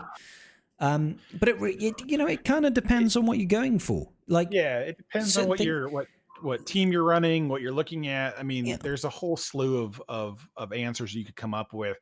For a lot of what I've come up with is that a lot of what I'm finding value in is a mix between a bulk stat and crit damage, especially like a lot of the attacker crons, because I'm looking for that 25% turn meter on the level 3 and not the bulk, except for like on like two or three teams where it's like I don't need turn meter. It doesn't really matter. Like JMK is one of those where I was gonna say JML definitely wants that turn meter. Wants that turn meter. Yeah, but like JMK can't utilize it, so the bulk is going to be better with him, and then the cron goes with it. You might change a little bit of what you want to do. So I've been finding that a mix between crit damage and bulk has been the most universally beneficial, but it's impossible for me to tell out the gate until I have the first season of 5 to kind of test. I definitely feel like certain teams want certain stats. So like array team, my initial feeling is I feel like the attacker cron was nerfed heavily enough to not want to use it anymore. I feel like you probably want to go back to a Barris healer cron with just like pure health on Ray now, with talking 110+% health. Just masses of bulk. the problem that I'm seeing with it is that it's still going to get folded by Malicos. Like it absolutely will. It's one of those things where it's like the only way you can screw this up if you do like 120% health on a Barris cron with Barris on the team is if you are so cracked out of your gourd strong with your Malicos that you inadvertently kill Barris and trigger the 100% offense before you can deal with Ray. If somebody has got like an R3 Barris, be careful. They just, maybe you got to worry. Unfortunately, mine's Relic 8, I think, at the minute. So she's got a lot of bulk. But most of what I'm going to be fighting going to be Relic 9. So I don't think that changes if you could put an attacker cron with armor pen and crit damage on a Ray team. You know what I mean? I think it's still going to get beaten. The attacker crons for me have become a purely offensive tool. I don't see their viability on defense anymore. Yeah, it's not a scary you're going to die anymore. The healers and the support crons are way more defensively viable because they're way more obnoxious. AoE tenacity down every time a support character takes a turn, annoying as sin. Whenever you've 100%. Got a healer that basically makes you like any team that has a healer on it, you're like, hey, you got to kill everybody twice unless you bring a team that prevents revives. It's going to be obnoxious on certain, because you're going to have to either use your one counter that deals with that mechanic there, or you're going to get folded on some of these counters because JML is really good versus what's their nuts. Maz and her pirates, really, but it's only as long as you can control them. Well, if you don't have time or damage to kill everybody twice before they can get going, it can get off the rails really quickly. I'm not saying it's the perfect, but it's what comes to mind. But I mean, I feel in that particular counter, if you're playing that right, with at least if you have 120% 120% protection, I think you'd be using Cal to attack under protection with call to assists, unless your Cal is like Relic 4 or something, so but I mean, you would be smartly choosing a healer cron that has 120% health on it, so that way the riposte damage isn't going to be as beneficial. I'm just saying there are going to be ways to play the system, but the reality is, it's like, man, every cron's going to change depending on what I'm attacking, what I'm trying to defend against, what else I'm trying to do. Like, people want me to make a chart for like Xerath does and a couple other content creators do. I'm like, that's not going to work for me. And especially since we have the silly ability just to infinitely re-roll. Like, what do you want me to do about this, guys? Like, Yeah. I'm going to probably re-roll half my Datacrons between week 1 and week 2 because we'll make some learnings. I can. Definitely. and I do think as well, there is going to be a certain element of, if you care about TW, it's going to change again. It's going to change again. But I do feel like, for the most part, the main winners are going to be a split between armor pen and crit damage, and then your bulk stats. You know what I mean? Your health mostly, to be honest. I think most teams benefit from more percentile health than percentile protection. There are exceptions like JML, like you said, but yeah. JML, Lord Vader, Balin are all like teams that don't, teams either that convert the protection to something useful, or teams that, like Balin, just wants to minimize his health pool because he's so weak to percent health damage that the bigger the health, the smaller the health pool, the better for him overall. Those kinds of characters want that kind of bulk, but yeah, it's very, very, very few that want tons and tons of protection. They're usually going to want some sort of health because there's all the, a lot of the characters are dealing damage under protection or whatever else. And so you want to avoid. Malgus with a shitload of health is going to be fun. Like, just yeet. Yeah, exactly. Until it's just one of those things where it's like, it's going to be fun, but your opponent's also going to have a Kron with a crazy good stat. So it's like, 120% health on the Kron plus 15% bulk. Like JMK is going to be the chunkiest mother. Oh my god, he's going to be obnoxious. Yeah, he's going to be super chunky. You're going to have a hell of a time with some of these teams, depending on what it's very nuanced, isn't it? It's like yeah. And so it depends, I guess, is the long and the short of that question. So Chris414 asks, does the 501st Echo Unique do damage to Pirate King Hondo or Ezra when they dodge? I can't remember what that does. I'm going to have to check it. It is whenever they evade that they deal true damage instead. So the answer is yes, but it doesn't matter because you're never going to use that unit to beat those teams. Yeah, Echo deals damage to them equal to 20% of their max health, which can't be evaded. And that's whenever an enemy evades an attack from a clone trooper or 501st ally. So yes, it will trigger, but against Hondo specifically, since it's max health percentages, it is reduced to basically nothing. Yeah, it's like 0.3% or something. It's ridiculous. It does nothing. Versus Ezra, yes, it will, but his recovery is so ludicrous that I don't think, unless he evades like 7 attacks in a row and he doesn't get a turn, yet you're gonna notice that chunking away fast enough. Yeah, and he'll then just like one tap gas, and gas will sit, and then if he takes another turn, he'll just destroy clones systematically. I almost feel like Ezra will just solo gas 501st, which is ridiculous. If he can get his migration stacks off, which he can typically. In GAC he would. In GAC he would, yeah. If it was like a solo Ezra, I don't think he would if you had a good attacker Kron versus him, but I think you wouldn't be as clean as you were hoping for. You'd probably still end up losing somebody minimum if you would probably need the 5s trigger to have enough base damage to even touch him. Yeah, he's just so ridiculously survivable. It's obnoxious. Yeah. Okay, so thank you, Chris. Good question, buddy. Running Bald Man asks, with Lightspeed tokens more common, do you think that Lightspeed bundles are now worth less, as in they should cost less? That's an interesting question from the Running Bald individual. It's hard to say. We do get, it's funny. CG has been working on the perception of Lightspeed bundles, I feel. They've been tweaking Lightspeed tokens, sorry, not bundles. They've been tweaking Lightspeed tokens to make them more acceptable, because when they first came out, it was a little bit of a wet fish. Do you know what I mean? It was just a little bit of a splash that nobody really gave a shit about. It's like people were excited about the concept of Lightspeed tokens, but the way that they were introduced to the game originally, they were just like, it was a whole lot of nothing. Because if you wanted anything meaningful out of a Lightspeed token, you just had to spend money on them, which kind of felt like it defeated the purpose of a Lightspeed token. It felt like they should have been meaningfully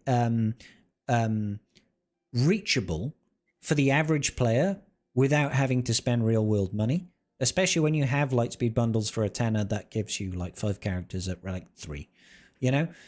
So them giving you a Gear 10 unit at the end of a level 50 era pass, episode pass, was kind of like, who gives a fuck, man? Like, so the way they've introduced it now with Colosseum, where you can essentially get those Carbonite Lightspeed tokens that give you Gear 12 units at Relic at 4-star, much better, much more agreeable to the player base, and probably a little bit fairer. Now, does that devalue Lightspeed bundles?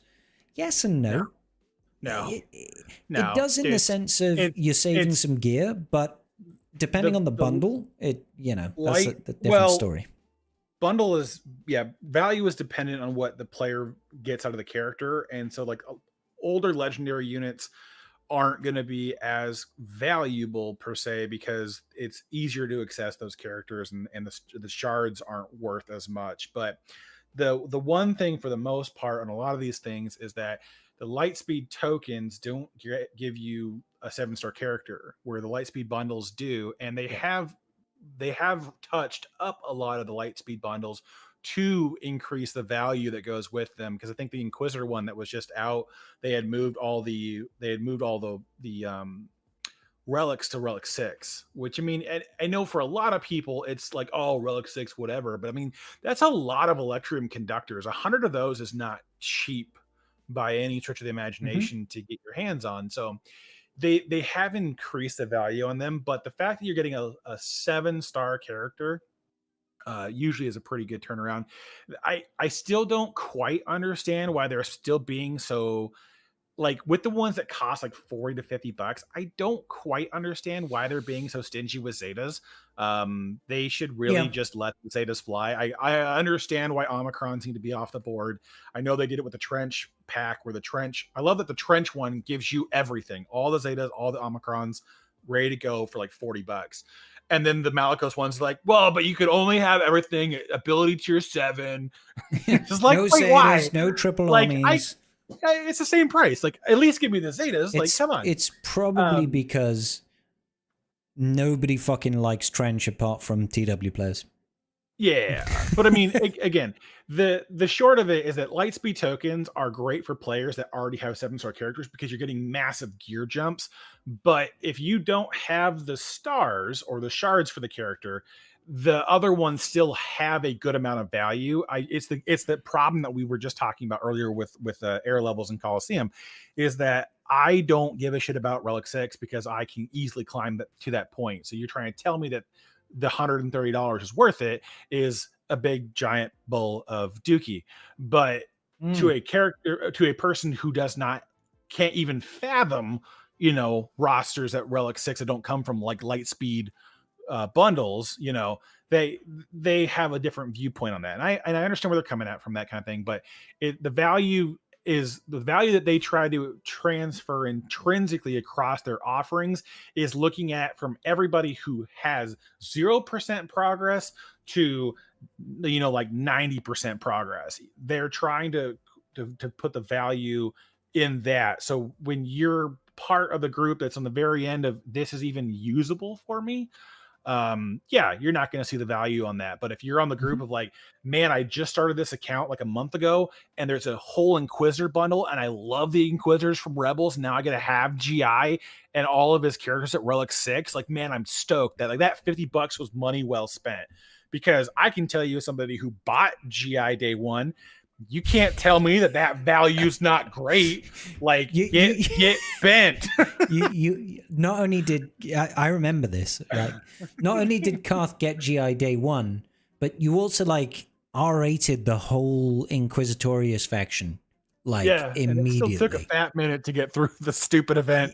And it's just like, and then because it was just GI, I think the best team you were beating was like Gas. Well, was like, it would beat JML, but you never saw JML on defense, right? So it was like it was one of those things where it's like everyone was hoping GI would beat JMK, and of course that failed to deliver. Well, yeah, and because then, they said it would beat Jedi GLs, but it beat Yeah. Jedi And they- GL. yeah, they used plural instead of singular, and that really made everyone. But then Reva upset. came and did kind of, change things slightly. With no Datacrons involved, Reva can consistently beat JMK with the right strategy. Yeah, but she could also be Alex, like Leia as well. Kind of. I mean, she ish, can. Ish. Yeah, again, If depends on the you're lucky. cron of the team. And the RNG and, Yeah. But yeah. anyway. Yeah, Next fun question. times. Next question, please. Okay, so Grogu asks, for new players inclined to spend in-game, do you think that error spending is worth it to increase error currency intake and therefore Lightspeed tokens, or spending on legacy content directly? Thoughts? I mean, you are better off spending on every Lightspeed bundle in the game than you are investing in error levels for Lightspeed tokens. Like, I mean, I know they don't come around as frequently. I know you're kind of it's a feast and famine. The holidays and the big events, kind of, you get everything back, and then you have to kind of go on a rotation of like 60 days on them coming back around, or even more.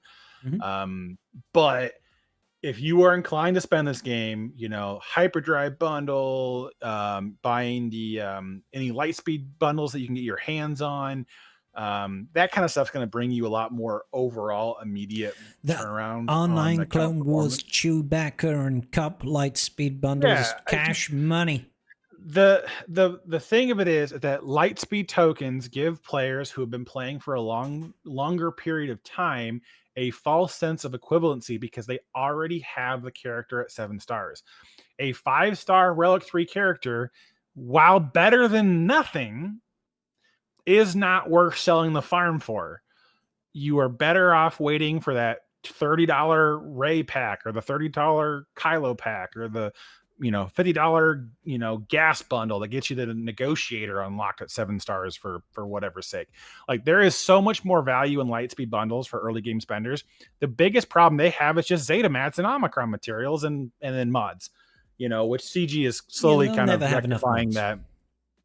Well, yeah. And dude, honestly, side note on that entire conversation, fervently pissed at CG that we got not a single mod pack the entire holiday season, and there's still not one coming. I am so mad. It must have slipped their mind, Garth. What can I say? I am 7 plus 25s away from my goal of 250 by the end of the year, and I was hoping for some mod packs to help with that, and the double and triple drops helped get a couple more. But man alive, I'm just so mad that there's just nothing, because it's supposed to be like every Sunday, and guess what? Today is Sunday, and there's no mod packs, and I'm a little upset. I'm a little peeved. I never buy those packs, but if I can work out my spending to spend less on character shards and free up some of that capital, maybe I will, because mods are still great. So still need them. Yep. You'll always need them. Yeah. So a fair question from Grogu. I think Karth kind of covered the points there. I think there is some value in investing a little bit into Colosseum, but it's so very dependent on the shard that you get in as well. Like, the more whales in your shard, like, the less value that you're going to be getting. And ultimately, you're still going to be getting some level of progression. It might only be 50 error currency a day. It might be 100 error currency a day. Like, it's not like you're getting nothing if you don't spend. So I think it's just so, like, the barrier to entry is so much lower on Lightspeed bundles that it feels like, I don't feel like you could spend $50 and get, 5 Relic 5 characters worth of payoff from Colosseum. No, like, the amount of money you could buy almost every single Lightspeed bundle that CG has released for what it would cost to get Luke to era level 75 on the first day of his release. That's a good way of looking at it, actually. To get 5 of the Erodium Lightspeed tokens, that's 25,000 error currency. Which is 25 days. That's 25 days within the top 10, or 50 days within the top 30. Right? Yeah. So that's, that's half over 50 days is half of the total error period, right? Roughly, for, yeah. And I don't think realistically you would get that for $50. You know, No. like it's and granted, you have the autonomy of choice with the Erodium Lightspeed tokens because you can choose where to spend it rather than being hampered by whatever the Lightspeed bundle token gives you. But there's too many variables. Gives you so much for the cost. Yeah, you've always got all of the shards. You've always got it's 7-star characters. It's relic like 3 to 7 depending on the bundle. It's just like, and it could be more than 5 characters as well. It might be 7. Well, it might be, it could be like the Ray bundle where it's like, hey, here's the ships and the all the requirements at Relic 6. It's like, for $40, man, like that's leagues ahead of what Lightspeed tokens get. People just, it's the conflating that they already have the character at 7 stars, so they're just skipping the gear. They're conflating that with the value of what they're getting and not really looking at it from the perspective of somebody who doesn't have any of it. Yeah. But anyways. Good question, Grogu. Thank you. Grogu has another question, but this one comes like a week later. And he says, what are your top 10 wanted characters for 2026? Grogu, we're not doing 10 characters, mate. Hold on. The first 9 are proxy. Karth, don't steal my thunder, bitch. All right. No. I was answering for you. I apologize. Oh, sorry. Yeah. So, no. Karth is absolutely right. If I wanted any characters, it would definitely be Proxy, Ramco, Juno, Eclipse as like a baseline. As a baseline, yeah. I would want Janors and I would want the Moldy Crow because these are like games from my youth that I would like to see. Reflected. And Bail Organa. I'd like to see Bail Organa in the game. Bail Organa would be sick. He'd be nice. He would be nice to have to rebuild the old Padme team. Yes, absolutely. I would love to see like the old Padme team see some. I would love to see Courage explored again because God, that mechanic was cool Courage. was cool for what? 6 months, and then. Do you remember when they added it to a Datacron and it did nothing? Yeah, well, because you couldn't cycle it fast enough to get it because it was 1 stack of Courage instead of 5 for every 20%. Like when Padme first came out, Courage was such a wild mechanic because it was kind of like an expose that you couldn't dispel. It's like once they've got it, it's like, oh, you're gonna get fucked. Yeah, you had a brief window in time, to get rid of that protection up. Yeah. And then all hell breaks loose. And after that, you're just like, oh, shit, that Padme has got 20 stacks of courage. If she kicks me in the nuts, I'm going to die. Unless you've got like Malak or something. Very rarely we'll see Gidme together and do something occasionally. Those were such great times. I miss those. So let's throw in Captain Typho. Full like Naboo honor guard. Let's try and bulk. I would love to see Padme gain some relevance again. That would be really cool. Who else would I really like to see? I would quite like to see Grease, and I would quite like to see New Seer, basically. That would be kind of sick. Jedi Sage Seer. Yeah, let her go. Exactly. Let her go to Jedi tag and drop the UFU. yeah. That would be funny. Why the fuck not? How about you, Karth? Couple of characters you'd like to see? I mean, again, I'm of the mindset I would love to see like OG Delta Squad light side characters come to the game. I would love to see a light side Starkiller come to the game. Oh, Galen Marek, yes. I would love to see that with and then Rock, Juno, and Rom Coda and Proxy as part of his team. Just make. I think that Proxy is such a cool make character. him a full light side thing, and just make him have the whole little tag thing again, and just I don't care if you make him unplayable with anybody else besides his predefined team. I don't care. I'd love to have the character. But that kind of stuff would be what I'd love to see. And then after that, it just gets into like, give me Legends content. Like, give me stuff from the old 2000 Star Wars games. Give me some more stuff from KOTOR or KOTOR 2. Give me some stuff from the Old Republic. You know, we could see Satele Shan in the game or something like that. I would love to see a lot of stuff from the old books, or possibly just some of the older games like Jedi Academy or Jedi Outcast. Let's get Kreia. Let's get fucking Kreia. Come on. Yeah. Like, why not? Second neutral character. Can't leave Hondo alone. But you know, whatever it takes, man. Like, I'm just like, there is so much older stuff that I want to get back to, and I'm so tired of following the thematic stuff. I know probably most of this year is going to be following the thematic, because we have like 2 big releases this year. So yeah. I am not going to be surprised if the next 2 eras kind of theme up with the Mandalorian and Grogu and Ahsoka season 2. But I'm hopeful that we kind of get anything different after that. I mean, Delman raises a good point. If CG can do Darkside Ray based on 30 seconds of video, I don't even think she had 30 seconds of screen time. Darkside Vision Ray. Like, try like less than 10 seconds. I would argue that Starkiller, even in his own game, spent more time being borderline light side in the first game, let alone I didn't play all of the second game, so I can't really comment on that. And the reason I didn't play all of the second one was because it is like the port to PC is basically unplayable. It just doesn't work. Just buy it on Steam. They have it on. I have it on Steam. It doesn't fucking work. Like, mine was fine. Every time you try and go into a cutscene, the game fucking melts. It's stupid. Maybe I wanted a refund. Yeah. Maybe it is my PC. I should try it again. But I would say Galen, the second one, isn't an intrinsically light side by any stretch of imagination, but he's not under the direct employ of Vader anymore, and so he's a little bit more net neutral, because the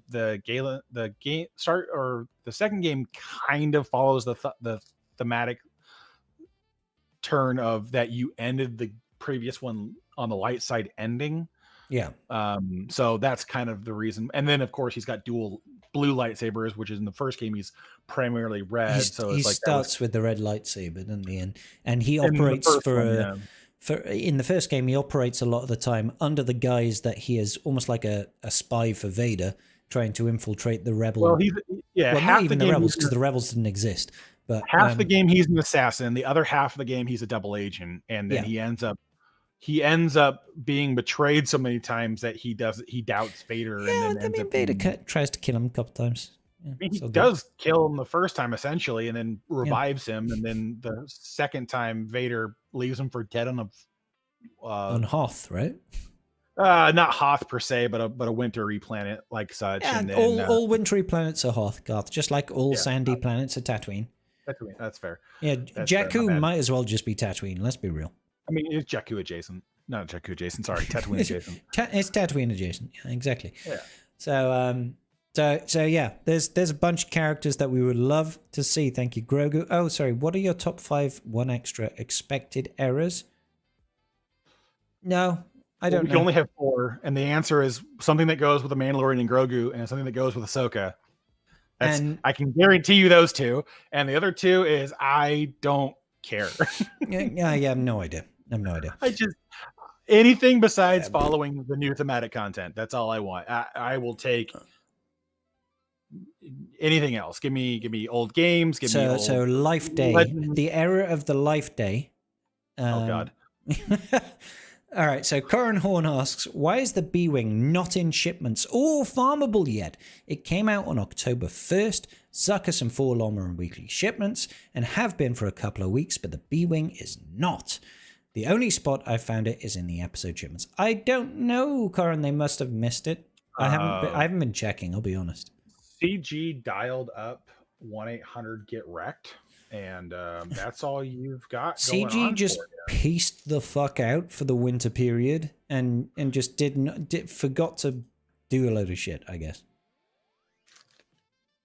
So, yeah, there we go. What is, Karth, your biggest Swugger New Year's wish? Oh my God. That we spend way more time in this game developing like Legends content or video game content and not following the thematics, because I'm so bored with it. It's characters that I don't really care. Like the kits are good enough to interact with it, but I have not been massively excited for characters. I was really excited for the Dark Side clones when they came. just because I wanted to have more clone troopers in the game. But I mean, since then, there hasn't really been a character where I'm excited for. So I kind of hope we spend more time doing stuff that I grew up with as a kid. You know, the Force Unleashed series, Republic Commando series, Jedi Academy, Jedi Outcast. I mean, there are so many games that we could pick from that would be more interesting to me to spend more time in than where we've been thematically, because most of the new thematic stuff I haven't been very interested in. Skeleton Crew, I mean, I still haven't watched past the first episode, but even the first episode, Karth, you were supposed to watch that over the Christmas period, mate. I know it hasn't really grabbed me yet. It's not really, dude. You've got 3 days. You've got 3 days to watch Skeleton Crew. I might try. We'll get off the call right now. Hang on, no, even better. The end of Tribe Talks, Karth and I are going to do a watch along of Skeleton Crew. Okay, Karth has got like 7 episodes. It'll take us about 7 hours. So we're gonna power through, guys. We're gonna power through. It might be 6 a.m. by the time we finish watching for me. Andor season 2 as well. Oh, okay. Well, there we go. So your wish is for them to not just follow release cadence and get some more Legends content. Something different and new, please. That's what I'm hopeful for. Like, I like this era for that exact reason, but the era has been so tainted with so many other unpleasant things that it's been hard to be excited. And also the fact that I have to spend 4 months looking at characters and not using them in any capacity. So I haven't yet begun to be very excited about a lot of these characters because I can't do anything with them. So for me, Karthrick, I would like to see a little bit of a pivot in focus from CG. I would like them. I know the Aero system is the new baby, and they want to heavily push and focus on the Aero system and all that good jazz.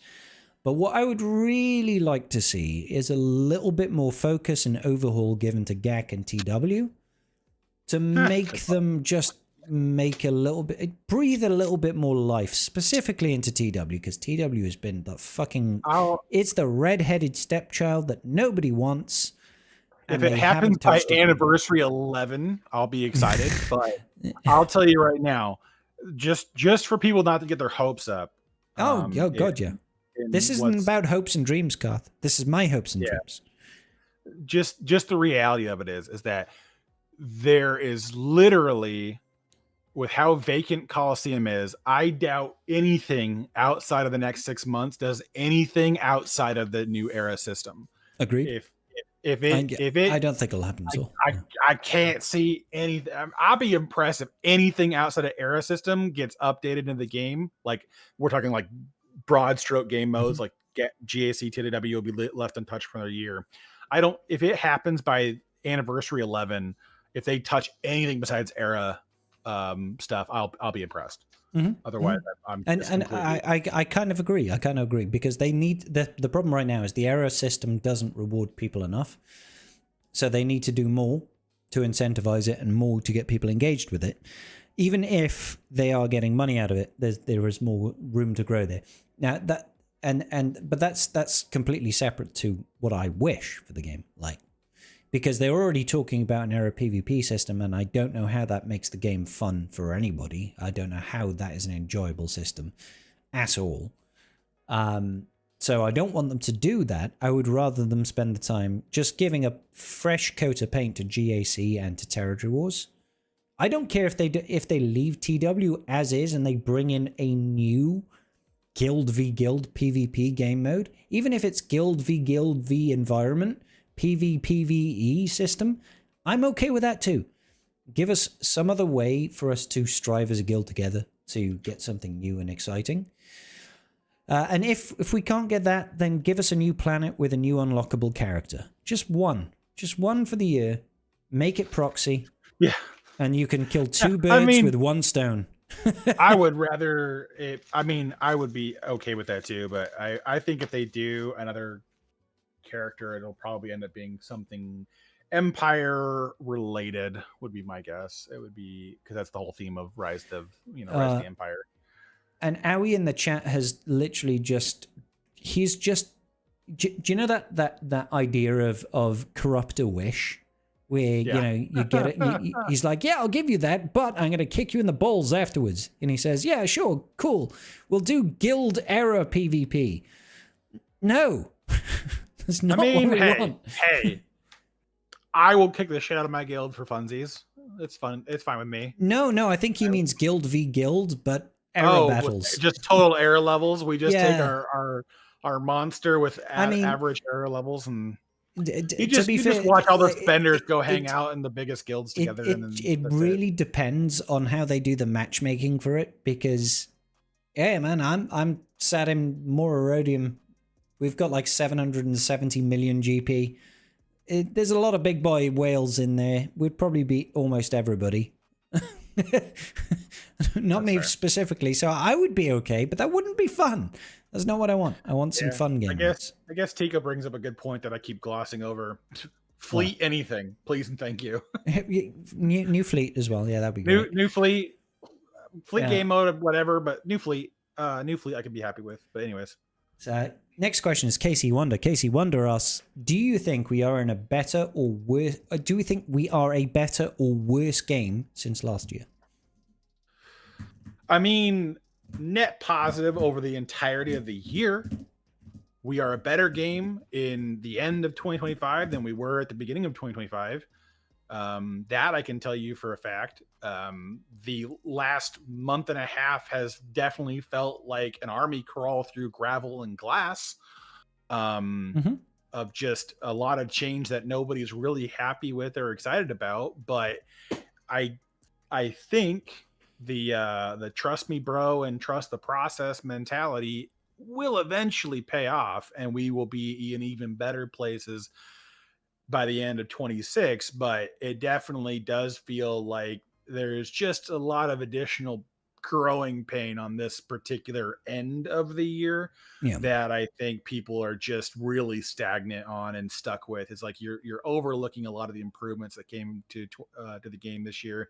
There are still things that need to be fixed and addressed. We can all agree with this, but I think overall the game is in a better place now than it was a year ago.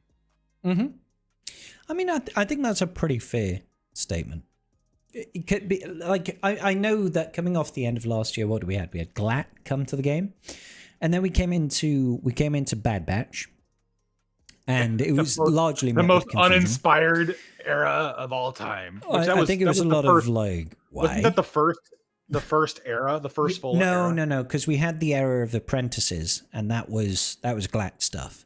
Yeah, but it was a half an era. The Bad Batch was the first full blown era. That was just... and it was a bit of a flop. Let's be real, because it didn't amount to anything.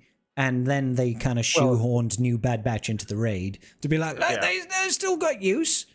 But it turns out New Bad Batch is actually a pretty damn good PvP squad. They are actually very good. But a lot of people just, because it's quite a complex faction. It's a very mechanic driven team that you have to pay attention to. And they require a lot of investment and good modding and shit like that, and understanding of those mechanics to really get the most out of them. They can knock down some GLs with the right datacrons and the right setups and stuff like that.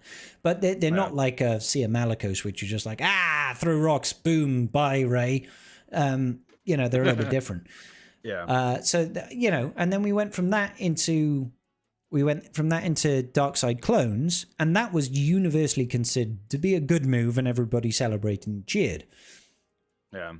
Then we had the new raid, or at least we had the announcement of the new raid, and Order 66 raid. Everybody was like, "Wow, fucking cool! Yeah, let's do Order 66 raid." And then we had the announcement of Jedi Master Mace Windu, and then Depper, Balaba, and Temple Guard, and things started to peter a little bit. Then they kind of ruined the new raid with, by the way, you can also, for some reason, use pirates in this raid that don't really fit, and then nobody really cared about pirates. So there was a lot of seesawing, I feel. But the pirate faction turned out to be great. Like, the pirates are one of the best designed factions, I think, that we have. I think that's the thing that gets overlooked, is that the pirates they are such a great team. That the investment is not just like, well, I did all the things and then got punched in the dick, which is kind of where like Glat landed initially. Yeah. Until we got them to TW and then realized that the Omicron on Hera and Sabine were monsters, and you were much more limited on counter options than you were in GAC. But it's always that like we get like the Order 66 raid learned a lot of lessons and kind of homogenized between the speeder bike raid and the Naboo raid on interesting mechanics. The Order 66 raid is miles better than both Naboo and the speeder bike raid in terms of playability and enjoyability.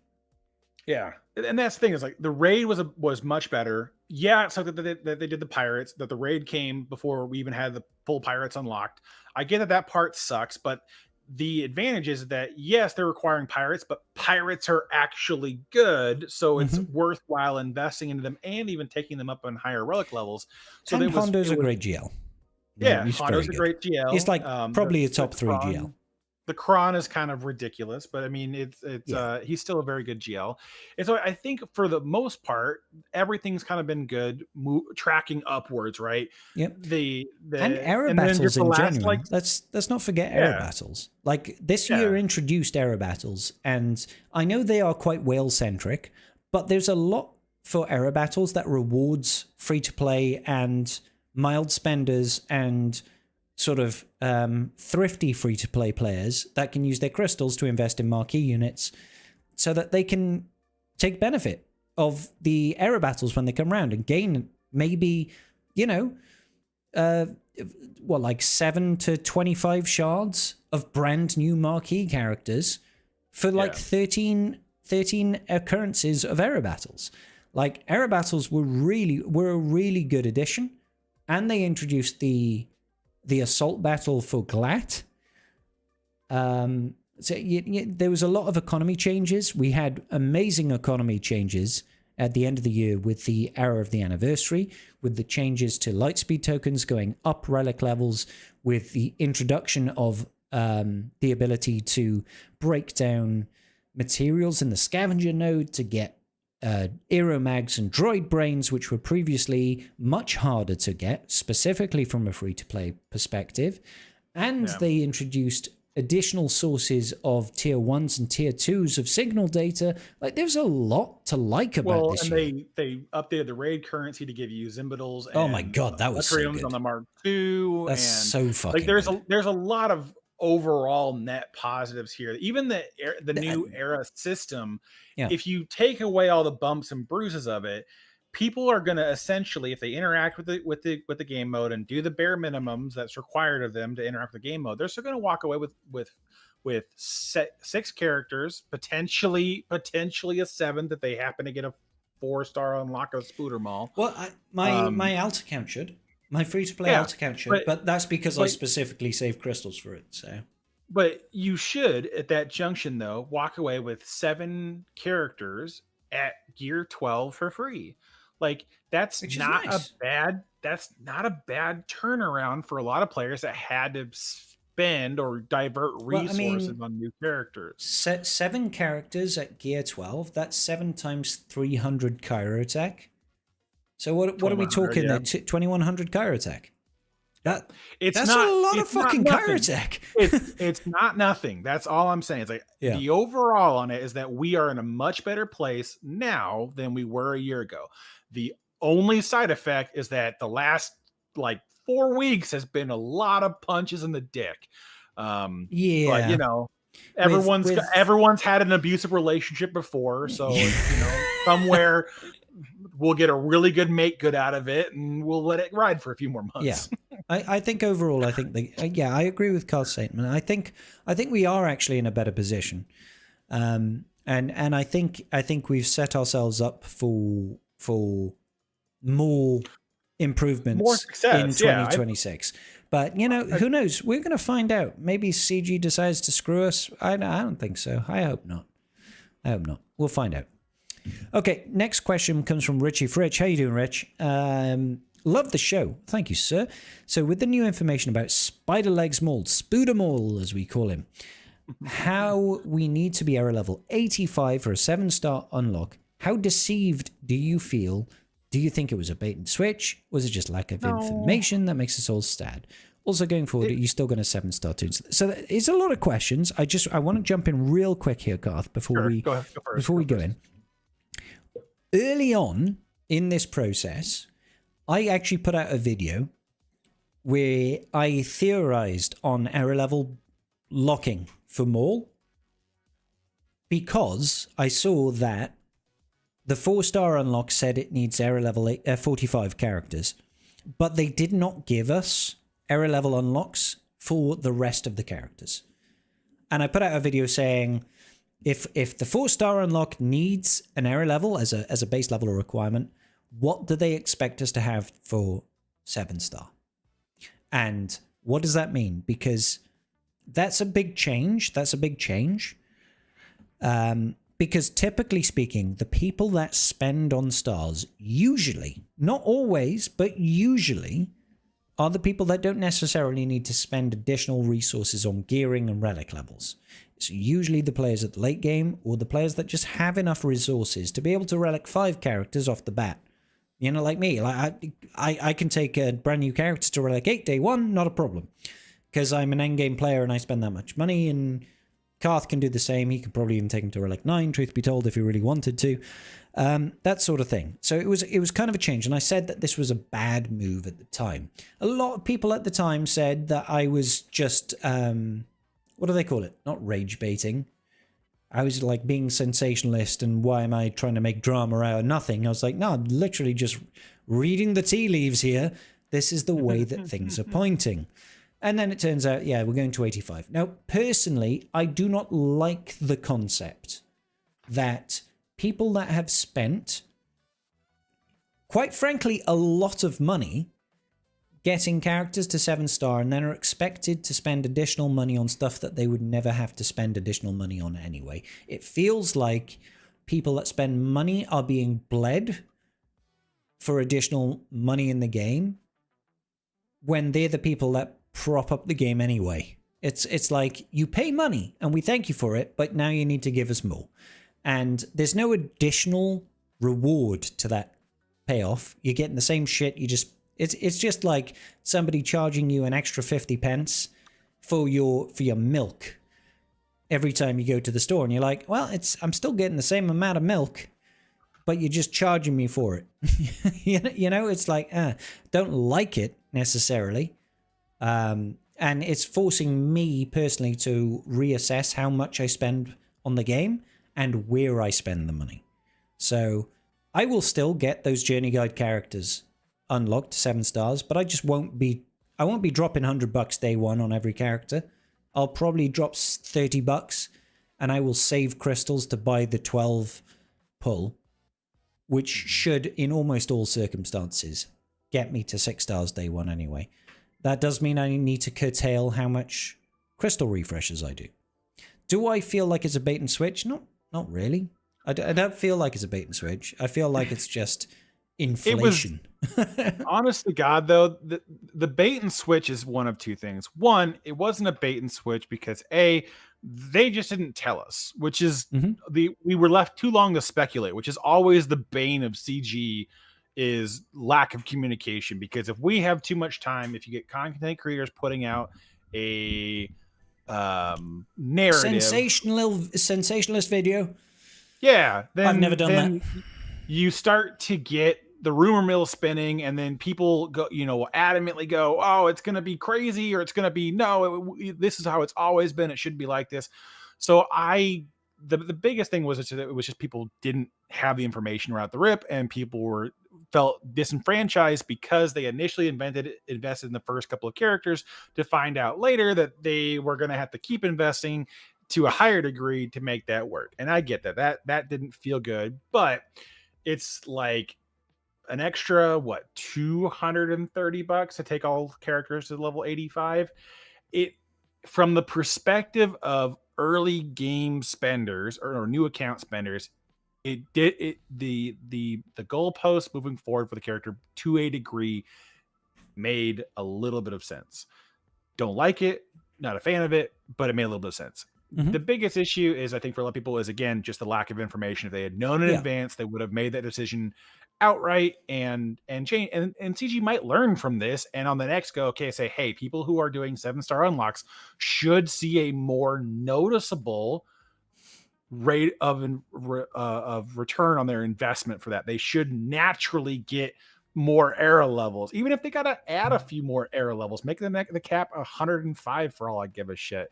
But like, if you're going to do that, you should see a more noticeable progression difference between doing zero spending and doing a lot of spending. So that's the only thing lot of money. Like that needs to be addressed more accurately in that particular thing. I did assume that they would have Spider Mall at least at 75. They did go for 85, so it's going to cost a bit more for a lot of people. So, but yeah, again, it's one of those things where like they're like, oh well, technically speaking, you can only get the Xeric material from the 6th and 7-star unlocks. So you have to be participating in those high level unlocks to get to these levels. It's like, but I still have to pay for the materials. And there's absolutely no way to get Mark 8 materials. Yeah, except for if you just wait till Vader releases, which you can't do the end tier of the event until then anyways. He doesn't even give you Mark 8 materials though. Like there's like, it's literally you mean Mark 7, right? Like no, Mark 8 you're talking about the Xeric materials. No, Xerics are different from Mark 8s. Like Xerics are different. Mark 8 doesn't appear anywhere. Like that's the problem. The 80 to 85 stretch that requires the Mark 8 materials, or rather the 80 to 95 all requires Mark 8, and that doesn't appear in Coliseum or any Marquee event. So that's the issue. 81 and 95 does not appear anywhere. Yeah, I believe apart from the real cash store. Yeah, except for the real cash store. So yeah, that part is correct. Sorry.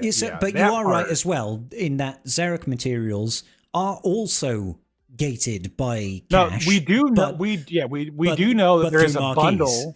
But there's also a bundle at the end that gives them anyways. Oh, so it's like, isn't that convenient? Yeah. So I'm like, wait. So what's the point? Like, that's for people that want to go beyond 85, I guess. Well, yeah, that at that junction had not 7-starred the characters day one. Like, I don't really know. Well, anyway, I think that's there's a lot of things I don't get. If you want to go to 85, you'll get enough Xerics from like Vader's Marquee. But if you want to go beyond 85, you're still going to be short. If you want to go to like 95, Vader's Marquee and Nasaja's Marquee won't give you enough Xerics. So that's probably what that pack's for. No. If you 7-star day one on all of the marquees, day one, day one's different. You will, you will have enough to do it. But if you were 7-starring by the end of the event, that's then so fucking rude, isn't it? Dude, no, I know. Again, it's just like, you haven't paid us enough, and I'm like, really? Dude, it's like if you want salt, I feel like I'm dating a high schooler again, where the girl's just like, but just buy me, flowers, and then maybe some jewelry, then some chocolate, and then take me out a fancy dinner, and then this, and this, and this, and this, and this, and this. Wait a minute. And then maybe I'll give you what you want.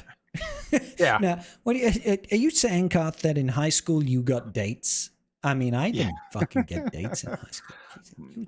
Maybe you put after like hours of after energy put into it and effort, I might give you a little over the hand trouser action. I might blow you a kiss. Hand job. What I'm really excited about in my life, folks. Anyway, next question comes from the Shark Side US. He says, "What's the most fun Relic 10 to do? I've got Ray done and enough for 3 more." He's holding 3. I love your patience, Mr. Shark. No, well, I mean, I've got 4 and I've only spent on 1 R10. But yeah, we'll probably do Glass and GL Leia Organa, but I want to do a fun one for attacking. I don't really have a whole lot of I don't have a whole lot of exposure to it. It's one of those ones where it's just like, Karth only has 10 Relic 10s. What are you trying to fight? Like, it's fun is relative. I think like fun for me would be one of those ones where it's just kind of like a giddy kind of thing, where it's like you're gonna pick an attacker that usually it's punching down or across naturally, and then you're just going to see big numbers go boom because you're taking advantage of Relic Delta. So, if you wanted to have some fun with it, you could do someone like the Stranger, which I don't think I'm actually worried about the Stranger being Relic 10, to be honest with you.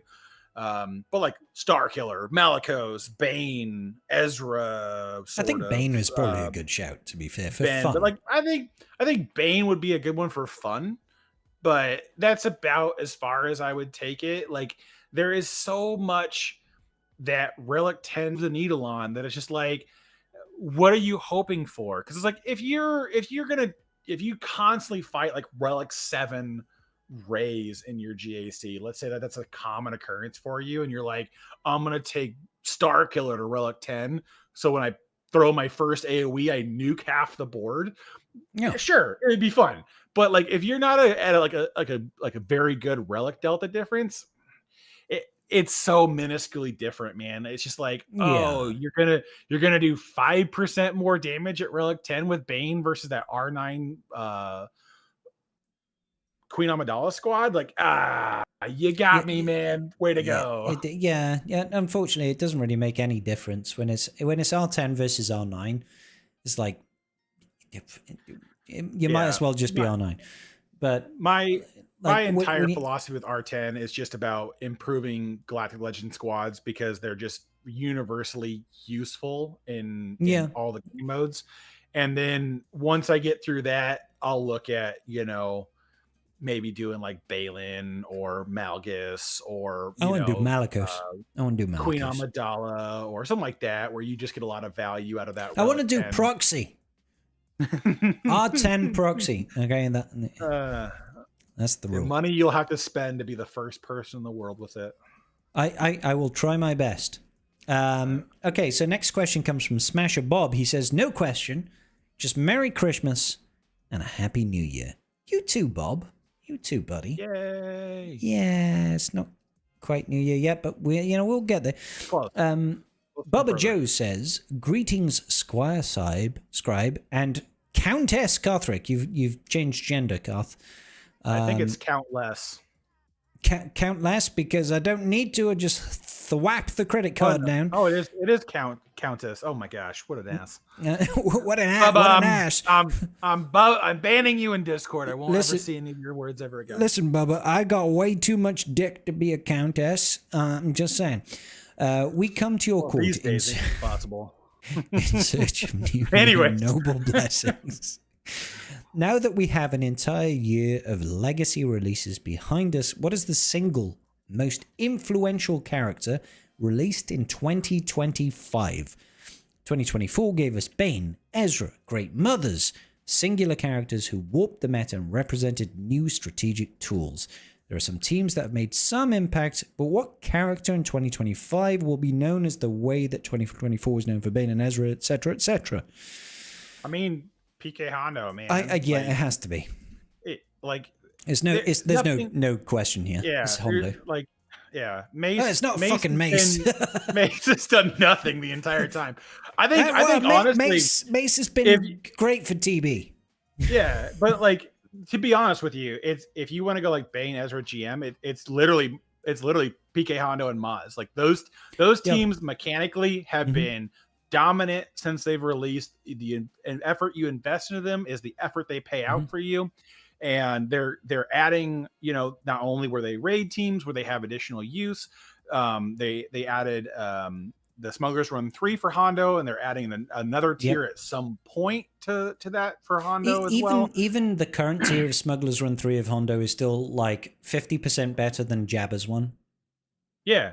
Quite literally, it's 50% better. It's just 50% more mats. So it's like, it's already good as it is. It gives you speed mods instead of health mods. So that's actually another... It's an instant win. Been in the right direction. So it's like, it's going to be those two characters. They're going to be the defining aspect of 2025. Don Sensi says the Rogue One ship as well, which, I mean, the Rogue One, and even to a certain degree, the B-Wing, they have been influential. But I look at the Rogue One as it's the Matrix, dude. It's Neo. He is the balancing equation to Agent Smith. Yeah, Exactly. That's Agent exactly Smith is the profundity. It's the that is punching one.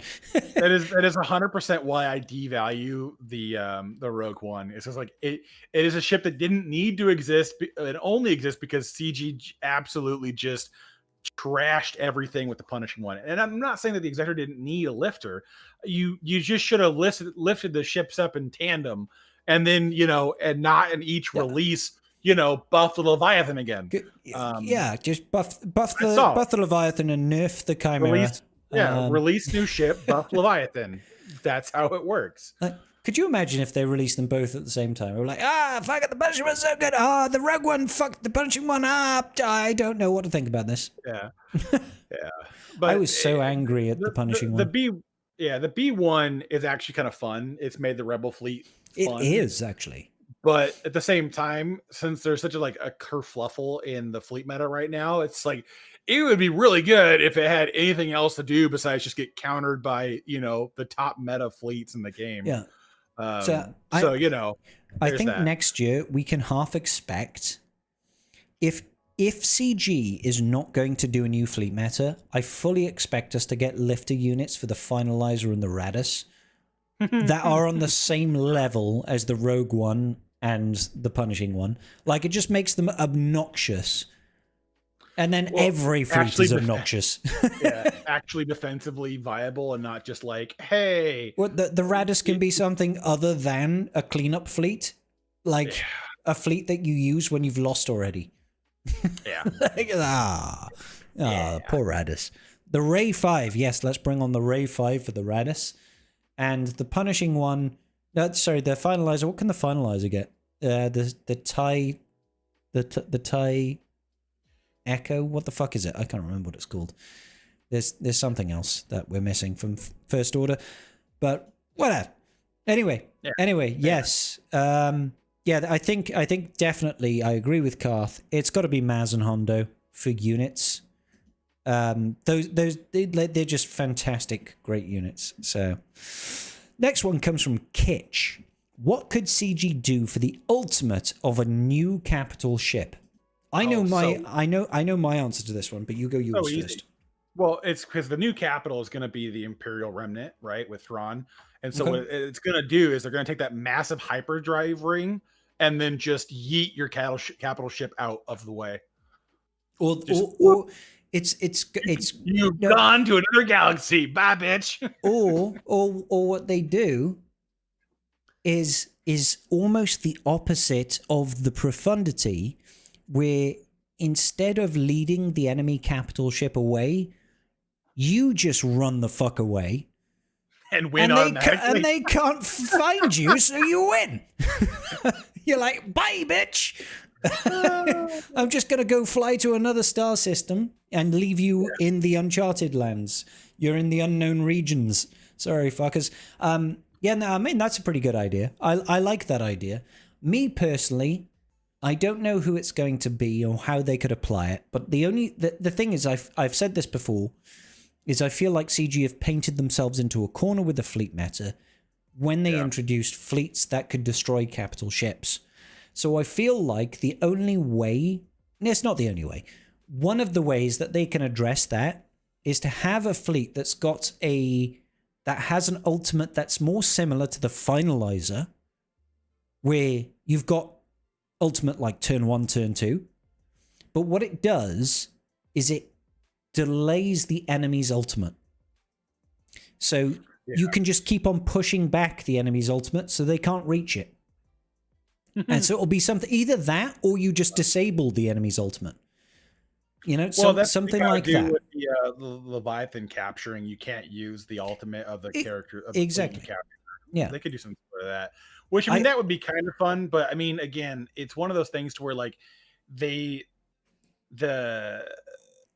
would need to be like you disable everything on the capital ship outside of like the basic ability would need to be the level of dominance that you throw on them. Pirates introduced the idea of stealing buffs, right? So why not have a pirate capital ship that steals ultimate charge?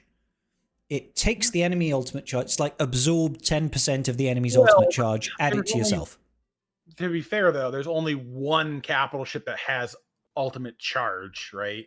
Profundity, right? Yeah. Profundity is the only one that does that. The other one uses cooldowns, and then the other one uses a contract. So yeah.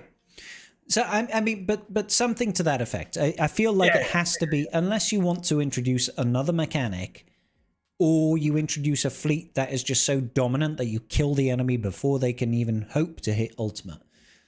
There has to be some way to nerf ultimates.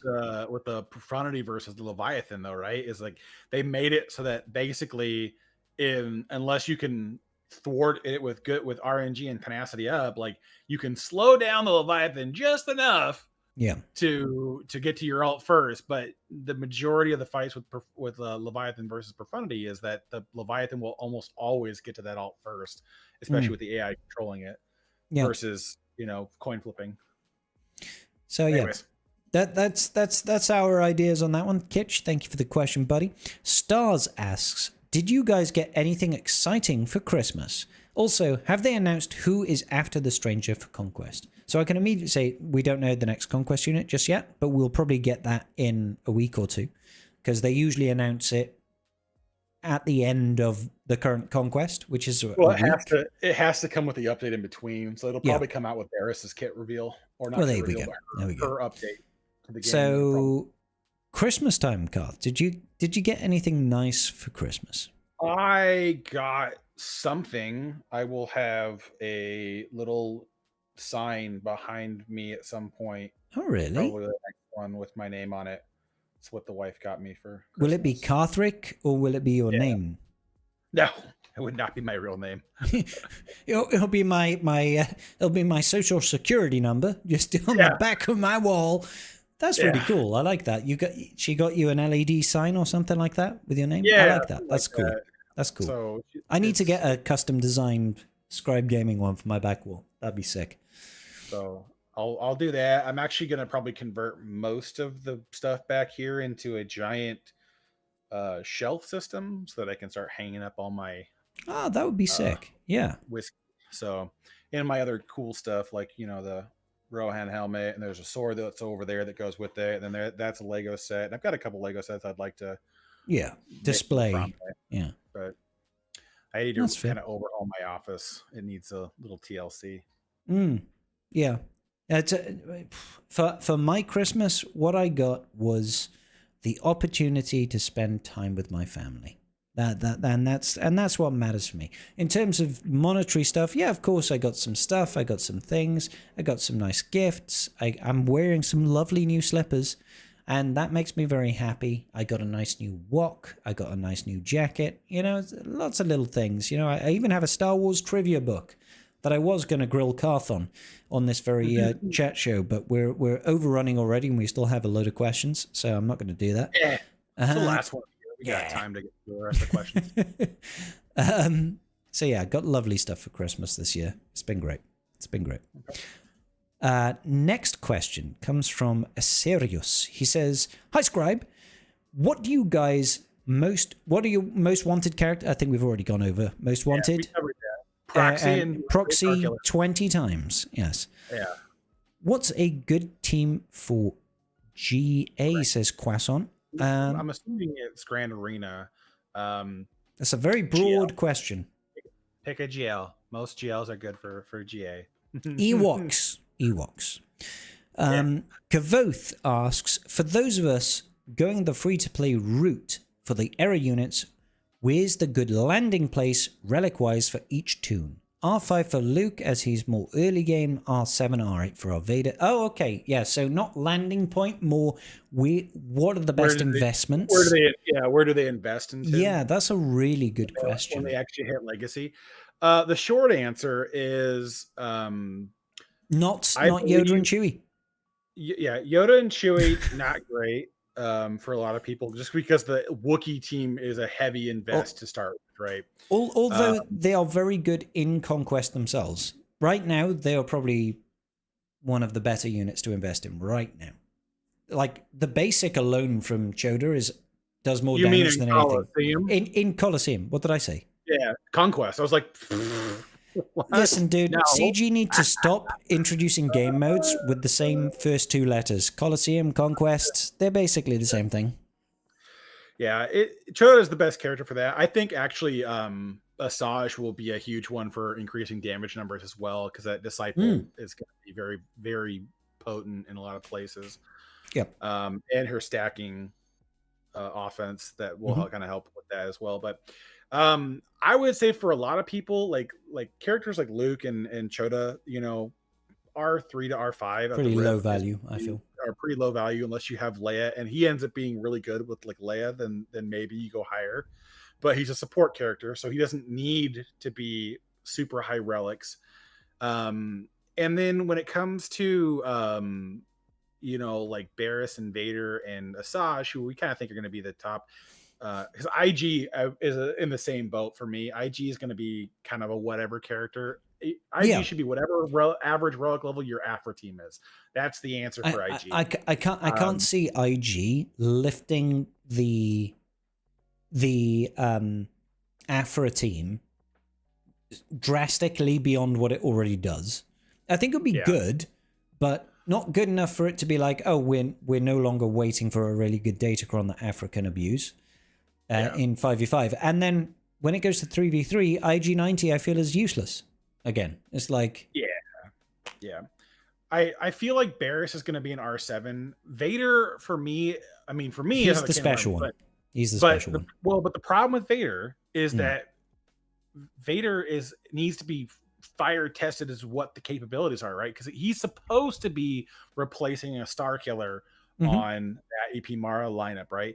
And so in theory, he should be able to combat with some GLs given the right mix of things. I'm not seeing that yet. I'm not seeing a spot in where he is going to be Has Barbarossa done testing? Has he been able to extract? I haven't seen.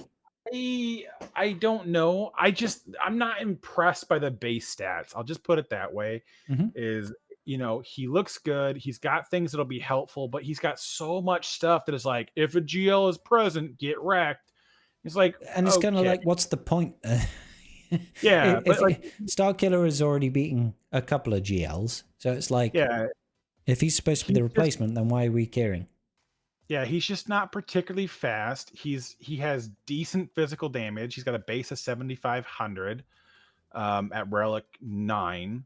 But offense, is it 7,500 base? Okay. Yeah, but it's nothing crazy. But again, it's just there are so many parts of his kit. Is if there are no Galactic Legends at the start of the battle, this doesn't occur anymore. Like the insane ramping offense doesn't occur with a GL present on the battlefield. Okay. And so that's the only problem. And then his first Omicron, or unique, not the first one, but one of his Omicrons is the same thing. At the start of the battle, if there are no Galactic Legends and Emperor Palpatine is in the leader slot, then they all gain hatred. So it's like there's very unique conditions that are being thrown out on us where it's just like, all right, you are not fully replacing GL fighting. You are looking at fighting basically like Inquisition, Gas, a lot of these lower level, they're still good, which is still fine, right? But it's still fine, but it's not going to be something that's going to warrant super high relic investment. Like beaten down on Inquisitors, they're going to be usually a Relic 7 team, and you're talking about a team that is all about Terminator looping. Like you're not going to need a ton of investment on them. I'm thinking that the most of the characters for people who are free to play, you're going to probably want to stop somewhere between Relic 5 and Relic 7 and then see how your roster shakes out with the rest of it. There is going to be, I don't see a huge push for it unless you need the team, like needing Vader to counter Inquisition, and that extra damage boost of going to Relic 8 is going to help you. Then sure, that argument's there. But outside of that, I'm not seeing massive power increases on most teams with the characters given from the era of the anniversary. That's fair shouts. The only exception I give is I guess maybe Maul. Maybe Maul, hate fueled. Is like, with Stranger, like. Well, we already know that that Spider Maul is going to have a fracture mechanic in his kit. Because of the Stranger's leadership that goes with it. So it's just one of those things where it's like he can't really live anywhere else besides Sir Malicos. If you have he's tied to Stranger. Yeah, if you have a Stranger, it's gonna go live with Spider-Man will go live there. Like it's just kind of guaranteed, and I'm fairly confident, given the fact that the Stranger has GAC Amis and Starkiller has GAC Amis, that Spider-Man will be TW Amis, because I can't see them doing 9 GAC Amis. Oh my god, could you imagine? What else are we trying to be? Yeah, you're already dunking on a lot of things. Like, what else do you do? And no, it's just absurd. All right, okay. So next question comes from Breezy. He says, not a question. Okay, so the next question doesn't come from Breezy. He says, not a question. More of a statement. Warning, post containing glazing. Is this PG friendly? I mean, yeah, I read it. You read it already. I haven't. Yeah. I was starting to enjoy the game less and less with the daily grind and content creators either being completely negative towards the game and really CG, or completely positive and not finding anything they had done to be wrong in any way. That's fair. Sometimes people pick a lane. They either burn CG at the stake or they just glaze like fucking to no end. Around September, a friend said a few of your unlock videos had helped them and also added the advantage that you had British wit that Americans lack. Karth, do you get my... I feel like sometimes you don't get my British wit, but often you do. Or maybe I'm just not fucking funny. Maybe that's the problem. No, honestly, the only stuff that either if I can't pick it up contextually, it's just because it's something that has no bearing on an American. Like you've made it crumpets. You've made a joke or you've referenced something that I can't relate to at all. So it's like, all right, yeah, cool, great. Let's do it. Next. So I started. I'm continuing the statement here. So I started watching myself and discovered myself enjoying your videos you posted and the games more and more and more. Then I watched my first Tribe Talks on YouTube. Fuck yes!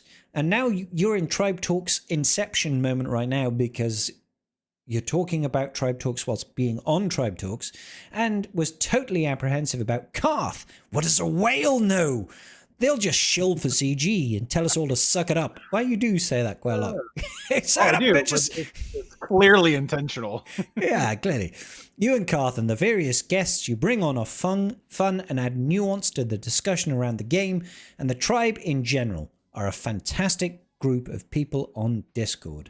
So this is a glazing post to say thank you both to you and Karth for making Swugger and fun and bringing balance to the discussion around the game. A happy new year to you both when it comes. Breezy, that's a lovely thing to say. Mate.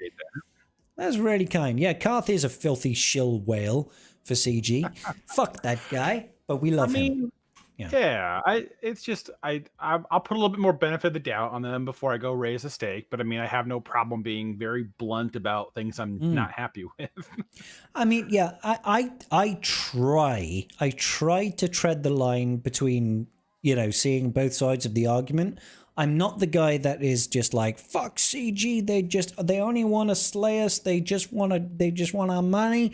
But I'm also not the guy that's just going to glaze them for nothing. So I've had enough people in my comment section trying to tell me that I'm either a shill or I'm a hater. But that's not going to change my position. I'm usually quite level-headed. What I don't like, the only thing I don't like is when I see people that blatantly very much only lean into one side of things.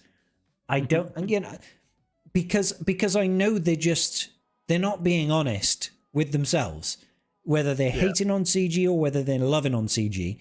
It's like, I know you're just fucking lying. You're like, or maybe you can't see the fact that you're just being dishonest. Like, let's have a balanced view of the argument here. Not only are those rose-colored glasses, they thick. they thick as fuck. That's a huge bitch. Sorry, I watched Deuce Bigelow the other night with Mrs. Scribbles, and it's a stupid fucking film. Oh, dude. That was our Christmas. We went through a lot of the old holiday specials. We watched Home Alone. We watched The Grinch. Home Alone is great. Yeah. I love that. Like we both sat there and watched Home Alone, and like the entire time it's like all we wanted to do was to get to the montage of them injuring themselves in the house, and like the rest of the movie was just background noise. And then once just the build up, right? Once that started, we both put our phones down and intently watched for about 20 minutes. I mean, but the rest of it was just like, it's just on the background. I will maintain that Home Alone has one of the best, most underused insults in the world. And it's one of the kids that goes to Kevin and says, "Kevin, you're such a disease." And I'm like, that's such a great fucking insult. It's like, never mind calling someone a bitch. You'll be like, "You're such a disease, man. You're such a fucking disease." There's a lot about that movie I like. So we watched that. Man. We watched Polar Express last night. Oh, that's Tom Hanks, isn't it? Yeah, got a lot of the holiday movies. Just kind of like, we're just hitting them up. So it's been fun. Yeah, I love that shit. I love that shit. All of that shit. But I also love Breezy for being so kind and genuine. Thank you, brother. Appreciate you. So we got a couple of more here. We've got Swuggo Marco. He says, when/if CG gives us a good quality of life update, what should be a part of it? Two things. And they can be not included together, but they should be separate. Modify that. I would take one at a time is all I'm saying. Mm-hmm. Either A, a quality of life overhaul to like GAC, how it's done, how the matchmaking is done, to kind of improve, make the board state more interesting, give us different tile layouts for setting defense. Anything GAC related would be a good quality of life improvement. And then the same for TW. And I don't care if it is deleting TW and giving us new guild different yeah. Quality of life update is better guild PvP.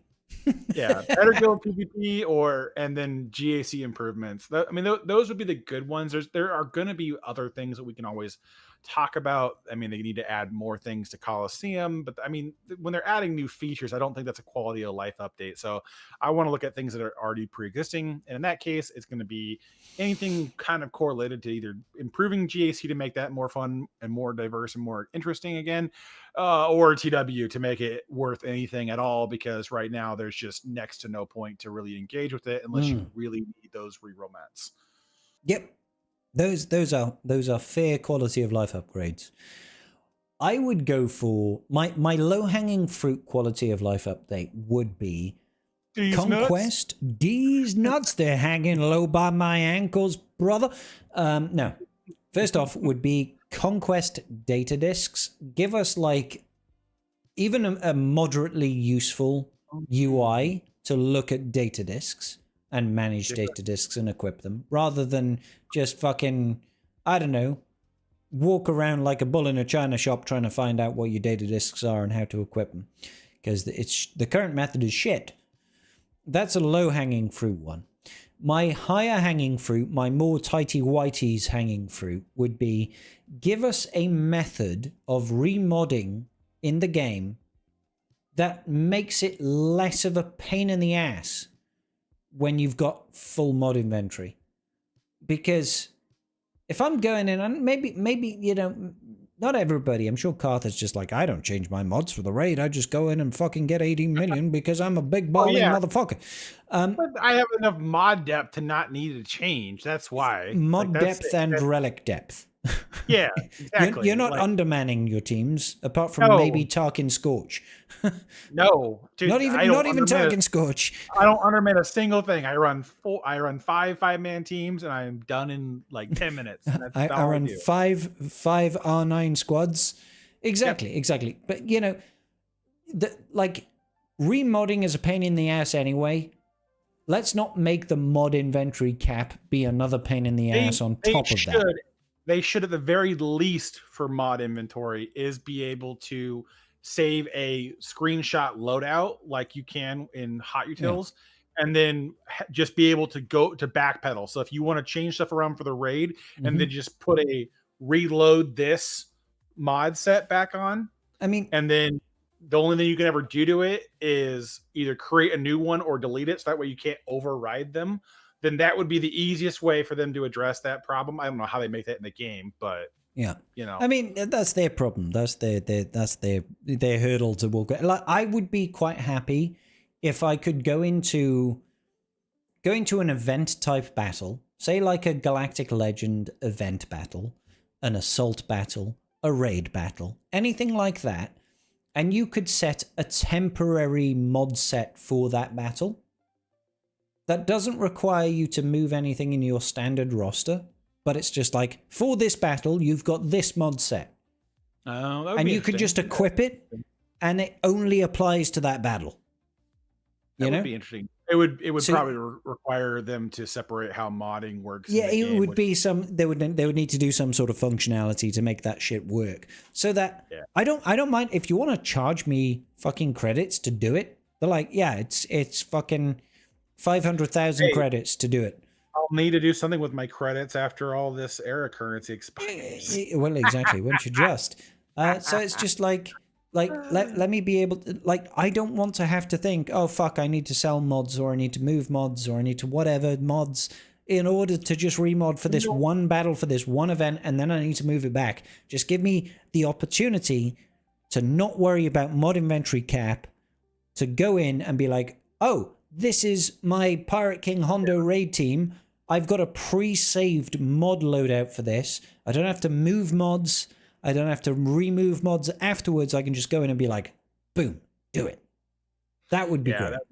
That would be cool. The other thing because then you could god mod all of your raid teams, and it would just be like, every time you go in, you're like, not only have I got pre-selected teams for the raid, I've got pre-selected mods for all these raid teams.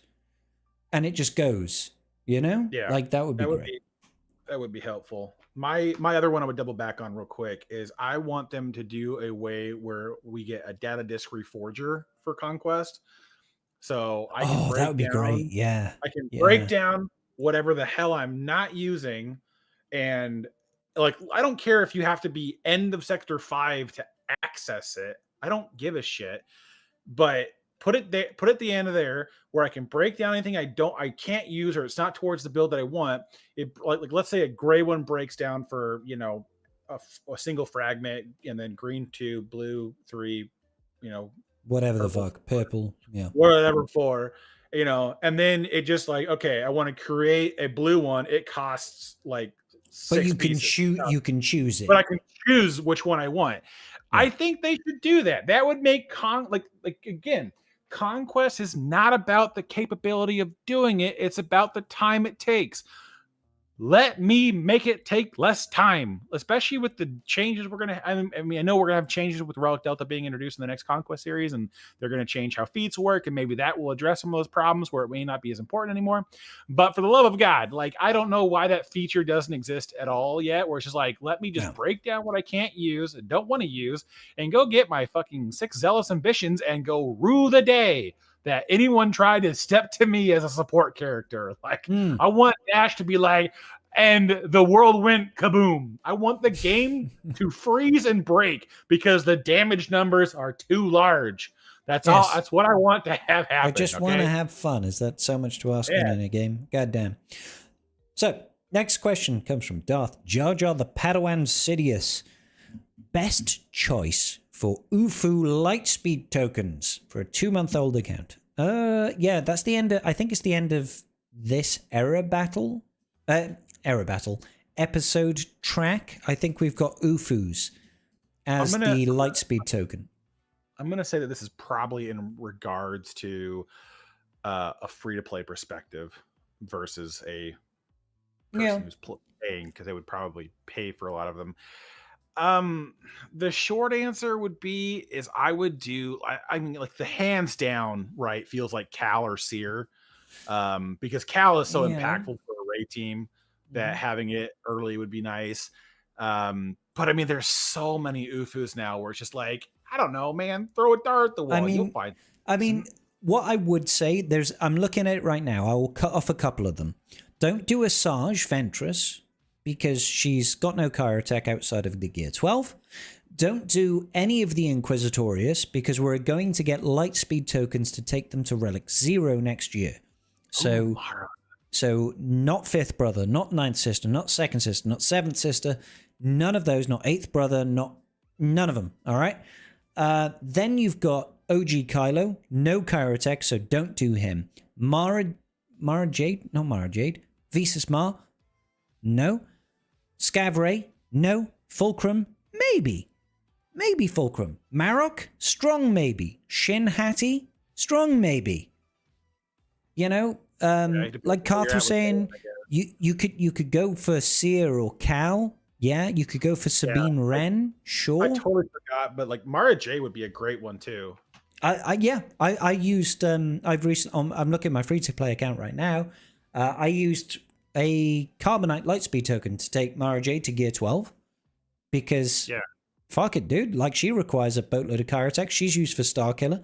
Get her. And, you know, Marok and Shin Hati, they are both used for Balin. So those are good choices. Padawan Sabine Wren, she's used for Glat. So I would focus on those guys. Don't put it on Quisitorius because you're going to get those tokens anyway. Don't focus on old characters because they don't require Kyrotech outside of the Gear 13 finisher. So, yeah, that kind of narrows your choice. So it really depends on where you want to go. I would probably focus on maybe Marok Shin. Maybe like Mara Jade. Yeah. Well, Marok Shin seems like a far way off for Balin though, as a 2-month-old account. I guess it's a long way off. Yeah, it is. That's the one thing I'm keeping in mind. Or like early game, I would say that either Mara or Cal would be very decent options because Cal's obnoxious on basically any UFO team you can sneak him into. And then he's used for unlocking Tonight Cal Kestis. And then Mara is great with EP, even with EP being, you know, not the greatest gear investment or relic investment. Plus you can get EP to Relic 0 right now with Lightspeed Journeys. With the Journey quests, you can get a Relic 0 EP for free right now. So that builds that team out, and then you're 25% of the way done towards Starkiller. So which that can go to the same team and make it very powerful. So those would be my two guesses off the top of my head, without knowing anything else on your account. yeah, I completely agree with that. Yeah, completely agree. Those are good shouts. Those are good shouts right there. It's really easy to knock off the ones you shouldn't spend it on. The ones you should is a little bit different. So next one comes from Bob Greff. He says, what do you think about Watt/Cam and how can CG improve their accessibilities? We've spoken about this many times over the tenure of season 2 of the Tribe Talks podcast. But my suggestion has always been, we have the same special missions for these characters. They exist in the game right now in Rote, but we don't get the shards. So my implementation would be, we have the Reek on Geonosis in Rote, add cam shards to that mission, but only award them to people that do not have 330 shards of cam. So if you've got a 7-star cam, you don't get nothing. If you have the 330 shards in total and you haven't unlocked him, whatever, you still don't get any additional shards for cam. Same thing for Watt. Now, Watt is a little bit different. We've got a Geo special mission on Geonosis in Rote. It requires R7 Geos.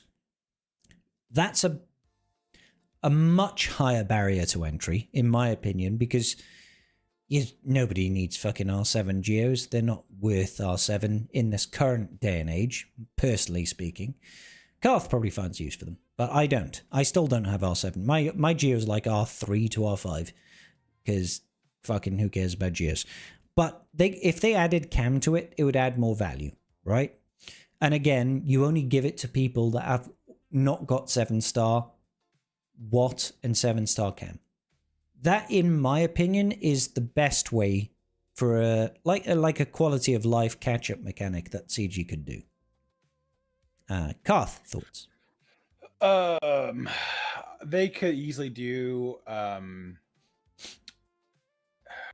additional quest giveaways and stuff like that, where they could add character shards for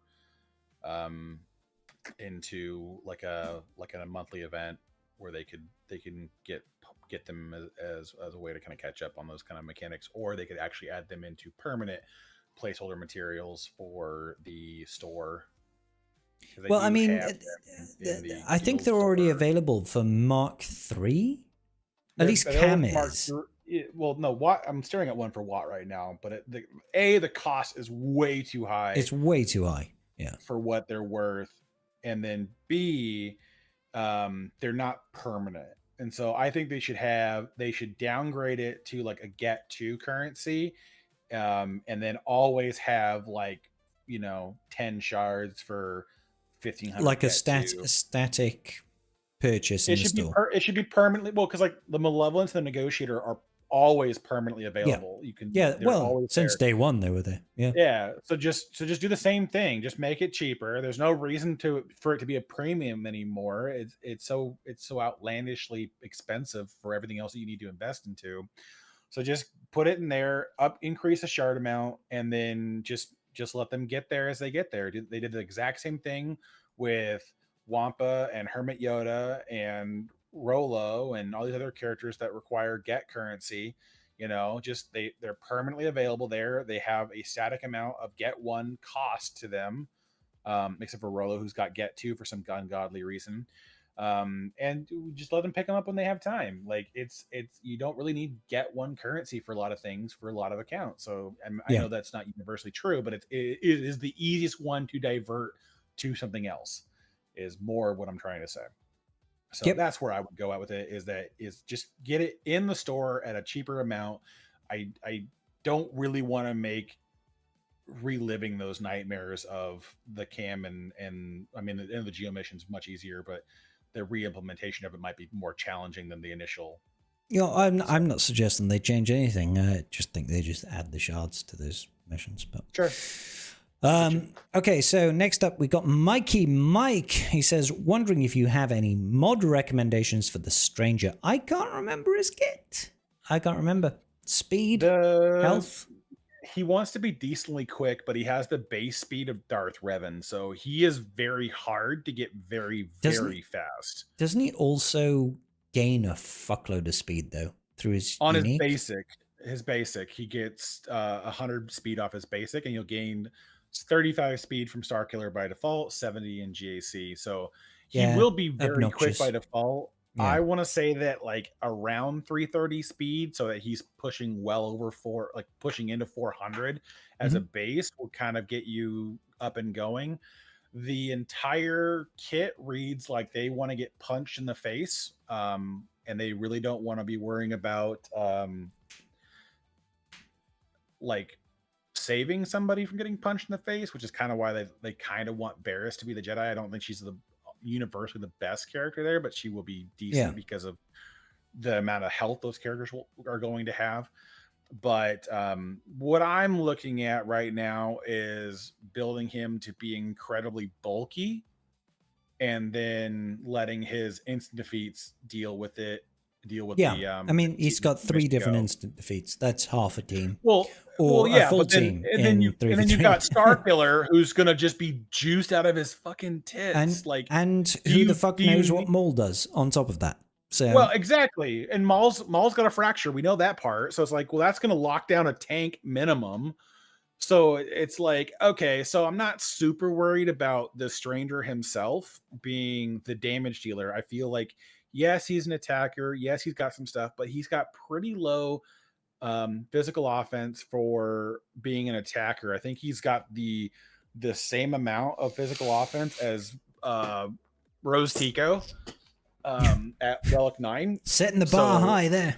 Yeah, it's not very high. It's like just over 6,000 at Relic 9, and so that's shit. 6K at Relic 9 is terrible. Yeah, it's not great, and it's not. I had a hard time hitting 10K physical offense with him without like absolute like god mods going in with good secondaries, and so I don't feel like that's going to be worth the trade-off on him. I feel like I want to do 3 health sets or maybe health and defense sets depending on the stats I'm looking for. A ton of max health as much as I can squeeze in there, and then just have him be tanky. That's all he's supposed to do. Is he gets hit because there's parts in the kit that you want counter attacks to happen for armor shred. You want him counter attacking for other different mechanics that are in play, and then they want them to take hits. So that's kind of like they gain turn meter out of it and whatever else. So it's like there's not a hell of a lot that I see being a need for high offense. You could make the argument for like a speed set with bulk and go even faster. I can see an argument for that. I don't know how much of it moves the needle because of the amount of power we're already seeing between the Stranger and Starkiller. I don't think it's Starkiller really adds gonna matter. Starkiller adds a lot of survivability as well. Let's not forget about that. Yeah, you know, huge debuffs, bulk, huge speed. Debuffs on the enemy team means 50% less damage as well. Yep. Like that's nothing to sniff at. You know, I feel like good speed and survivability is probably just going to be key. But hey, yeah, there will be some stuff for it, but unless they get unless like Starkiller, the reason why people ended up modding him for offense is because you're abusing that basic attack, right? You're AoE abusing basics. his call to assist, right? That's what you're abusing with modding him for offense. That's why we ended up modding him that way, because you're calling him to assist more than you're calling him to do the big giant nuke with bringing down the Star Destroyer, right? And so that's why we ran that direction, running him for offense. I don't think the same is true for him, because he either is going to instantly defeat somebody or somebody else is going to kill him first. Like that is the two tracks. He's going to get instant defeated because he's not immune to that, right? I'm pretty sure you can JMK cat it and just yeet him out. I want to say that's a possibility, but unless Maul stops it, because we don't know Maul's kit yet. Maul might stop it, so we'll see. I have to go back through. But I'm pretty sure that's what I did to him in Conquest in Sector 5 on the mid boss. It's just like, to be fair, I haven't just like it, so. Fucking like, you know, cat yeet bye. Yeah, which I mean that'll be its own thing when it happens, but yeah, there's just going to be a lot of things that come with that particular side of things where we'll have to see what plays out long term. But for the answer right now for modding is speed and bulk is kind of where I'm at. I'm of the mindset that I would probably lean into more bulk and get about 330 speed than I would be about going for 350 speed and having 30,000 less health. Yeah, I agree. Having him, you almost treat him like Jedi Knight Cal. Yeah, you know? Almost. Like you like speed is nice, but what you're really doing is you're waiting for him to hit that point where you can insta kill someone, and he's got that on 3 different abilities. The rest of the team brings enough oomph for damage. So, yeah. Okay. We have one final question, Carthrick, and it comes from Richie Fritch. He says, what do you think will be the best team for the Stranger? I mean, we know a couple of the units already. Well, I mean, if we want to look at a temporary replacement for Spooter Maul, there are options. Malicos is not the guy you're looking for, I'll be honest with you. So much of Malicos's kit falls flat once it's not full UFU. People are like, oh, but we did it with the Inquisition. I'm like, yeah, because they're all UFU. It's very hard to get a lot of his power back because if they're not full UFU, it just falls flat. And of course, hey, look, who's not UFU. You could do it in 3s though, right? No, because the Stranger's a Sith. Oh, is he? Sorry, I thought he was UFU. Yeah, no, you can't. Like it's very Malicos is not going to sit there very well. Actually, the one that I found funny would be Asajj, the new one coming out. But granted, by the time we get her, we'll have Spider Maul, so why bother? Yeah. But you can put the Disciple onto him, and then that creates a fun interaction between the two characters. And she is a dark side UFU, so it can be funny. I'm not saying it's the greatest idea, but it can be funny. Yeah. But the one that I'm desperate to test is actually OG Maul or Mandalorian Maul, because why not? This is why though, because Maul starts with Anguish stacks, right? And they are a debuff, right? Oh, okay, yeah. Well, whenever a dark side ally is inflicted with a debuff, the stranger and light side allies gain 10% turn meter. So I would be interested to see if that gives him 30% turn meter and makes him very quick. It should do. It should. It should. I want to know. And then even if you just basic with Maul, you'll gain more stacks. And if he crits, it'll be 20% turn meter. Well, but you just do any special with the stranger because he's going to be fast, right? He's 400 speed. Well, mine will be 400 speed. So gaining 30% turn meter is going to be very quick. Mm-hmm. He'll use a special. Maul procs Frenzy, throws the AoE, gains 2 more stacks of Anguish, and then immediately gives him 20% more turn meter. So we're looping. We might loop this really quickly to get him to be the point where, like, hey, I've already taken more turns than everybody. I'm just going to start axing bitches. Could be fun. Outside of that, though, when it comes down to the UFU, I'm not really sold on anything because there's just nothing else that kind of like scratches the itch for me. There are options, you could find some way to have fun with it. Mara Jade could kind of do some things with the same loyal hand debuff. She could kind of throw some turn meter out with that. That could be kind of funny. But outside of that, I don't really think anything else is going to play well with just the mechanics that are there. For the Jedi, I'm thinking either Barriss, Bastila Shan, or General Kenobi in GAC, and then TW. I was going to say Juhani. Surely, yeah. Yeah, Juhani is going to be but she's TW only. That's the only time that she's going to be worth a shit. But I like GK because of the retribution. There's a lot of the kit that does with counterattacks, and so GK could be fun for that.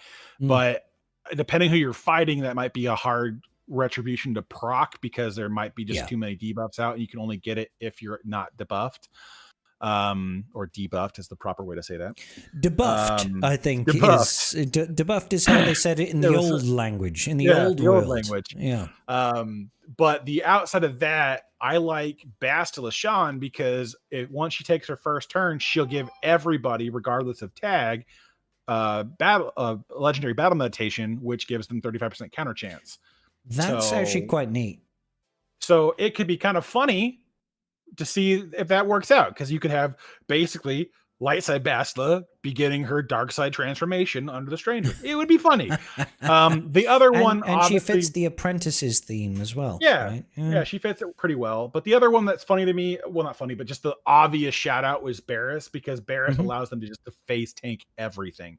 She's going to be constantly dispelling debuffs. Sorry, you're not talking Inquisitor Barriss. You're talking no. Jedi Barriss. Yeah, Jedi Barriss. Because she'll just allow them to face tank, which is what the team kind of wants to do. They want to engage with counterattacks. They want to engage with other mechanics. Ticking time bomb.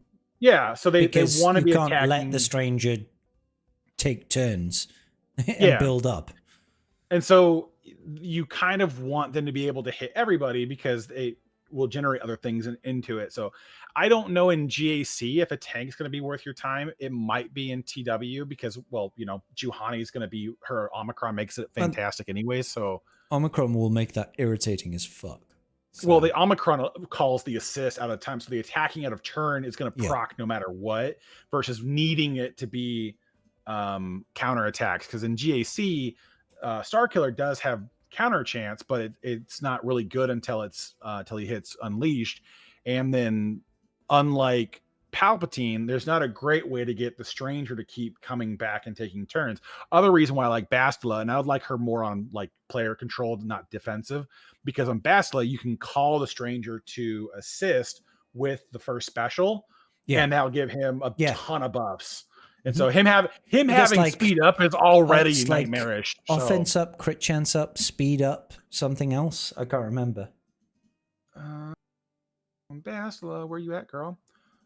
I guess really good buffs. Dispels all debuffs from herself and another target ally. They both gain offense, defense, speed, accuracy, and critical chance up for 3 turns, and then they call that ally to assist. Yeah. which if you call the ally to assist, we'll call Starkiller to assist. So anyways, Exactly. it's Yeah. I find it fun to try that one, but it would be an offense only kind of thing where it would be functionally useful. I think on defense, the unless the enemy, your opponent doesn't understand how the battle notation works, it's gonna do nothing. And if it can't stop Cat from leaping anything in GAC, Gak, yeah. then it's not going to matter. That could be the only reason why you'd want a pre-taunting tank in there, which there is no Jedi pre-taunting tank. As far I as think know. in late game GAC as well, like JMK has his viability on defense has been eroded. 0. Yeah, since release, too many because counters. Yeah. It's because every single kit that CG seems to release right now seems to revolve around, let's make sure this thing can deal with JMK.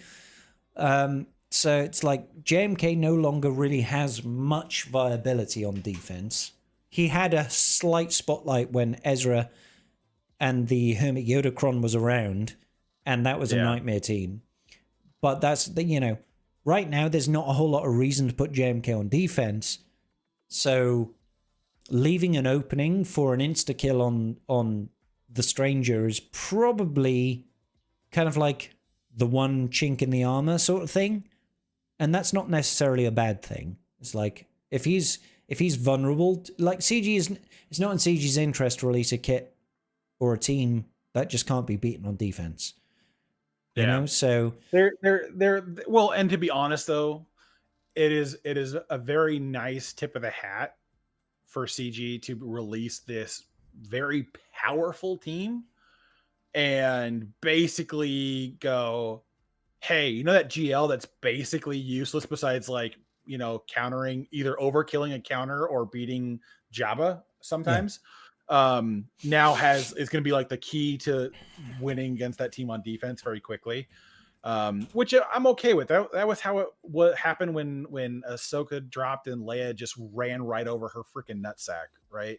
Like it's just going to be what it is. And so I'm okay with that existing that way. But again, the last thing I really need in this game is another freaking offensive team. Like I would really like to at some point defensive teams are needed. Can we do anything to make defense viable? Because like that's where I'm at in GAC this next week. It's like, do I bother putting GLs down? Because like you can use Maul Mandos and what's his nuts Watt and beat Leia. You can use Resistance and beat PK Hondo. You can use Troopers to beat PK Hondo. Not that it's going to be the most reliable counter, but it's there. There's going to be a few options for light side units beating other GLs that are in play. Freaking Queen Amidala is still going to rule the roost on beating different things. There's just a whole smattering of things where it's like, do I bother? Because it's like, why do I want to put GLs down so and give much them on 65? offense? It's like that saying, with friends like these, why do you need enemies? It's like, if you've got that much for offense, why do we need defense? It's like, now with the defense should matter in GAC and in Territory Wars. We can't just have a bunch of teams that will always stomp everything 24/7.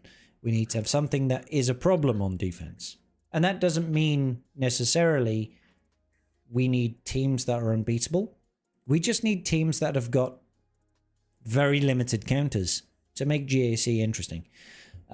Make it a puzzle. Well, make it a puzzle. I need something closer to the level of the Ray Datacron, but not quite like there again. Like the Ray Datacron was a little too toxic. The Hodacron was a little too you mean toxic. Dark Side Vision Ray? I thought you were talking about GL Ray Datacron. I was like, that wasn't toxic at all. No. Not quite DSV Ray. Yeah, but near there, close to that. Not Great Mothers Datacron. It's the only reason why I'm a little salty that the FDCs went the way of like, we're trying to get newer players to engage with these, so we lowered all the requirements. We made it easier to. But they've done that for all crons now. Have you seen? Well, I know, but the problem is that the problem with FDCs has nothing to do with excess. It's cost. It's ludicrously expensive. If somebody can't afford a single level 9 Datacron, what do you think is going to be a Datacron that costs 4 times that amount to max? Like, what were you thinking? Like, yeah, the first 3 levels they can get, no problem. Sure, they're powerful, they're strong. They'll give them a nice little taste. But most people aren't looking at that. They're going, well, these take away from my rewards, and I hardly use Datacron, so who gives a care? And so that's why they made them cheaper. They're easier to access, and I get all that stuff. But man, I kind of want FTCs to go to like, this is competitive play. We want this to be for players who take GAC very seriously and want good advantages, and that they want to take advantage of them. They want the full cron to be good for a team to make it obnoxious. Please and thank you. I would like that to be the thing. Thank you very much. All right. Garth, welcome to my TED Talk. There are donation boxes in the back. We've been going for 3.5 hours, Garth, and it's midnight midnight for me. So it's definitely time for us to wrap up this Tribe Talks. But if there's anything that you want to speak about right now, apart from that growth on your butt, we don't need to speak about the growth butt, the butt growth. Is there anything else? Getting smaller. I mean, that's a good sign. Usually shrinkage is good. In certain circumstances, shrinkage is good. No, I'm excited for what 2026 has to bring to this game. Same. I am trusting the process that CG will continue to deliver on the new era system and what we can do with it. I have my feedback. When they get back in, I'll start the dialogue again on some of that stuff. I'm kind of far enough along into the era system to kind of see where things are going, and I can understand. And honest to God, if they can't answer the questions or don't want to take the feedback, I'm like, at least give us a little bit more communication of what's upcoming so that I can kind of check my opinion versus the reality of what you're moving forward with. And I can kind of disseminate that information back along to the people. But I am interested for that, and where the game is going and continue to go. So I'm here for that. I don't think I'm gonna just quit playing the game because they're doing stuff that everyone's not super excited about. But you know, at the end of the day, you remember that old hockey meme from a long time ago where the guy's like, "It's the game. Why mad, bro?" Like, no, I don't. But I'll take your word for it.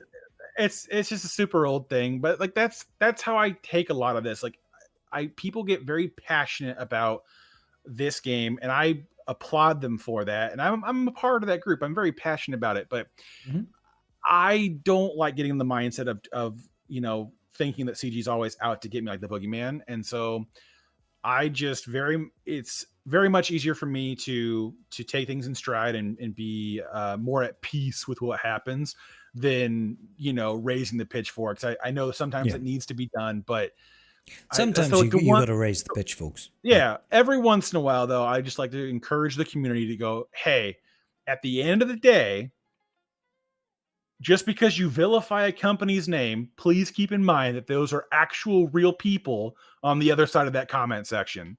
And being shitty to them is not appropriate. And you got to understand that does, you know, have an impact on people.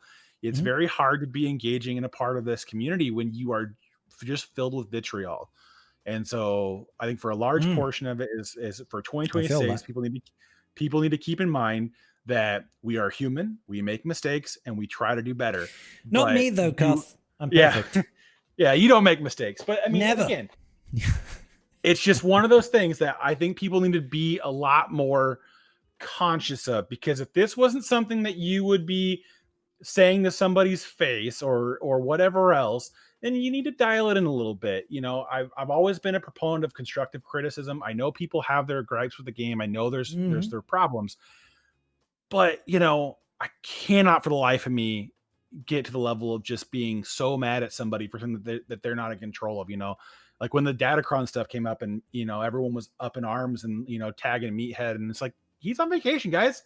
Yeah, he ain't replying. Like if I'm on vacation, I'm not replying to fucking messages. Oh, he should come back and deal with this. No, he shouldn't. It wasn't his fault. When Christmas time hit, I didn't put out a video for like 5 days, and it's because I was on vacation. All right, I was away. Yeah, you know, and this is my business. You know, my YouTube channel is my personal business, and there's a part of me that's like, I would love to keep putting out videos, but I didn't do shit because I was away, and sometimes you need time away. And especially for a job like Meathead's job, where he basically just gets the shit beaten out of him by the general populace, he deserves some time off, guys, and there's nothing wrong with that. Like, well, and he's a good bloke. Yeah, and just the reality of it is that if that's not how you would want to be treated, maybe you should rethink on how you're approaching something. You know, if you don't want to be yelled at for something that's not likely in your control, you're just the one here trying to put out the fire, maybe we reconsider about just talking mad shit about somebody and trying to just intentionally hurt their feelings to try to, you know, bring yourself up on, you know, well, at least I got somebody for how I feel about this inconvenience. Yeah. I get it. It sucks sometimes. You know, there's very few people in this game that have invested as much as I have and have felt some of those punches, but you know, I'm not going to go out and take it out on the dev team in a very inconstructive way. I'm going to try to make that as a positive experience as possible. And I think we've seen a lot of improvement in that. I think so too. You know, with the Relic Delta testing and everything else, that's kind of been a little bit more forward facing. More of that would be good. But that's the thing, is that we look at the vitriol that poured out with that, and it's like, this is better than getting blindsided. Like, well, you look at the end product, I think, is the way we should look at it. Obviously there was a lot of hate when Relic Delta was first announced, but I feel like current implementation, and we can say that stuff like Colosseum and the error system and all that shit sort of like took a bit of the flack. Yeah. Well, because the end of things is small. Yeah. In comparison, yeah. Comparatively speaking, it feels like a small impact. Like, I personally don't feel like Relic Delta is that big of a fucking deal. At this point, there's like a small segment of accounts that are going to feel that disparity where they were punching. Even on my alt account, it's like, yeah, it's a 12-month-old free-to-play account. I'm still facing people with 10 million GP at 2.5 million. I still win the battles I would normally win and lose the battles I would normally lose. It's like, it doesn't really make a change in that respect. No. If the battles you were supposed to lose, your opponent shows up, you're losing that 99% of the time anyways. The only way you're winning is if they don't show up.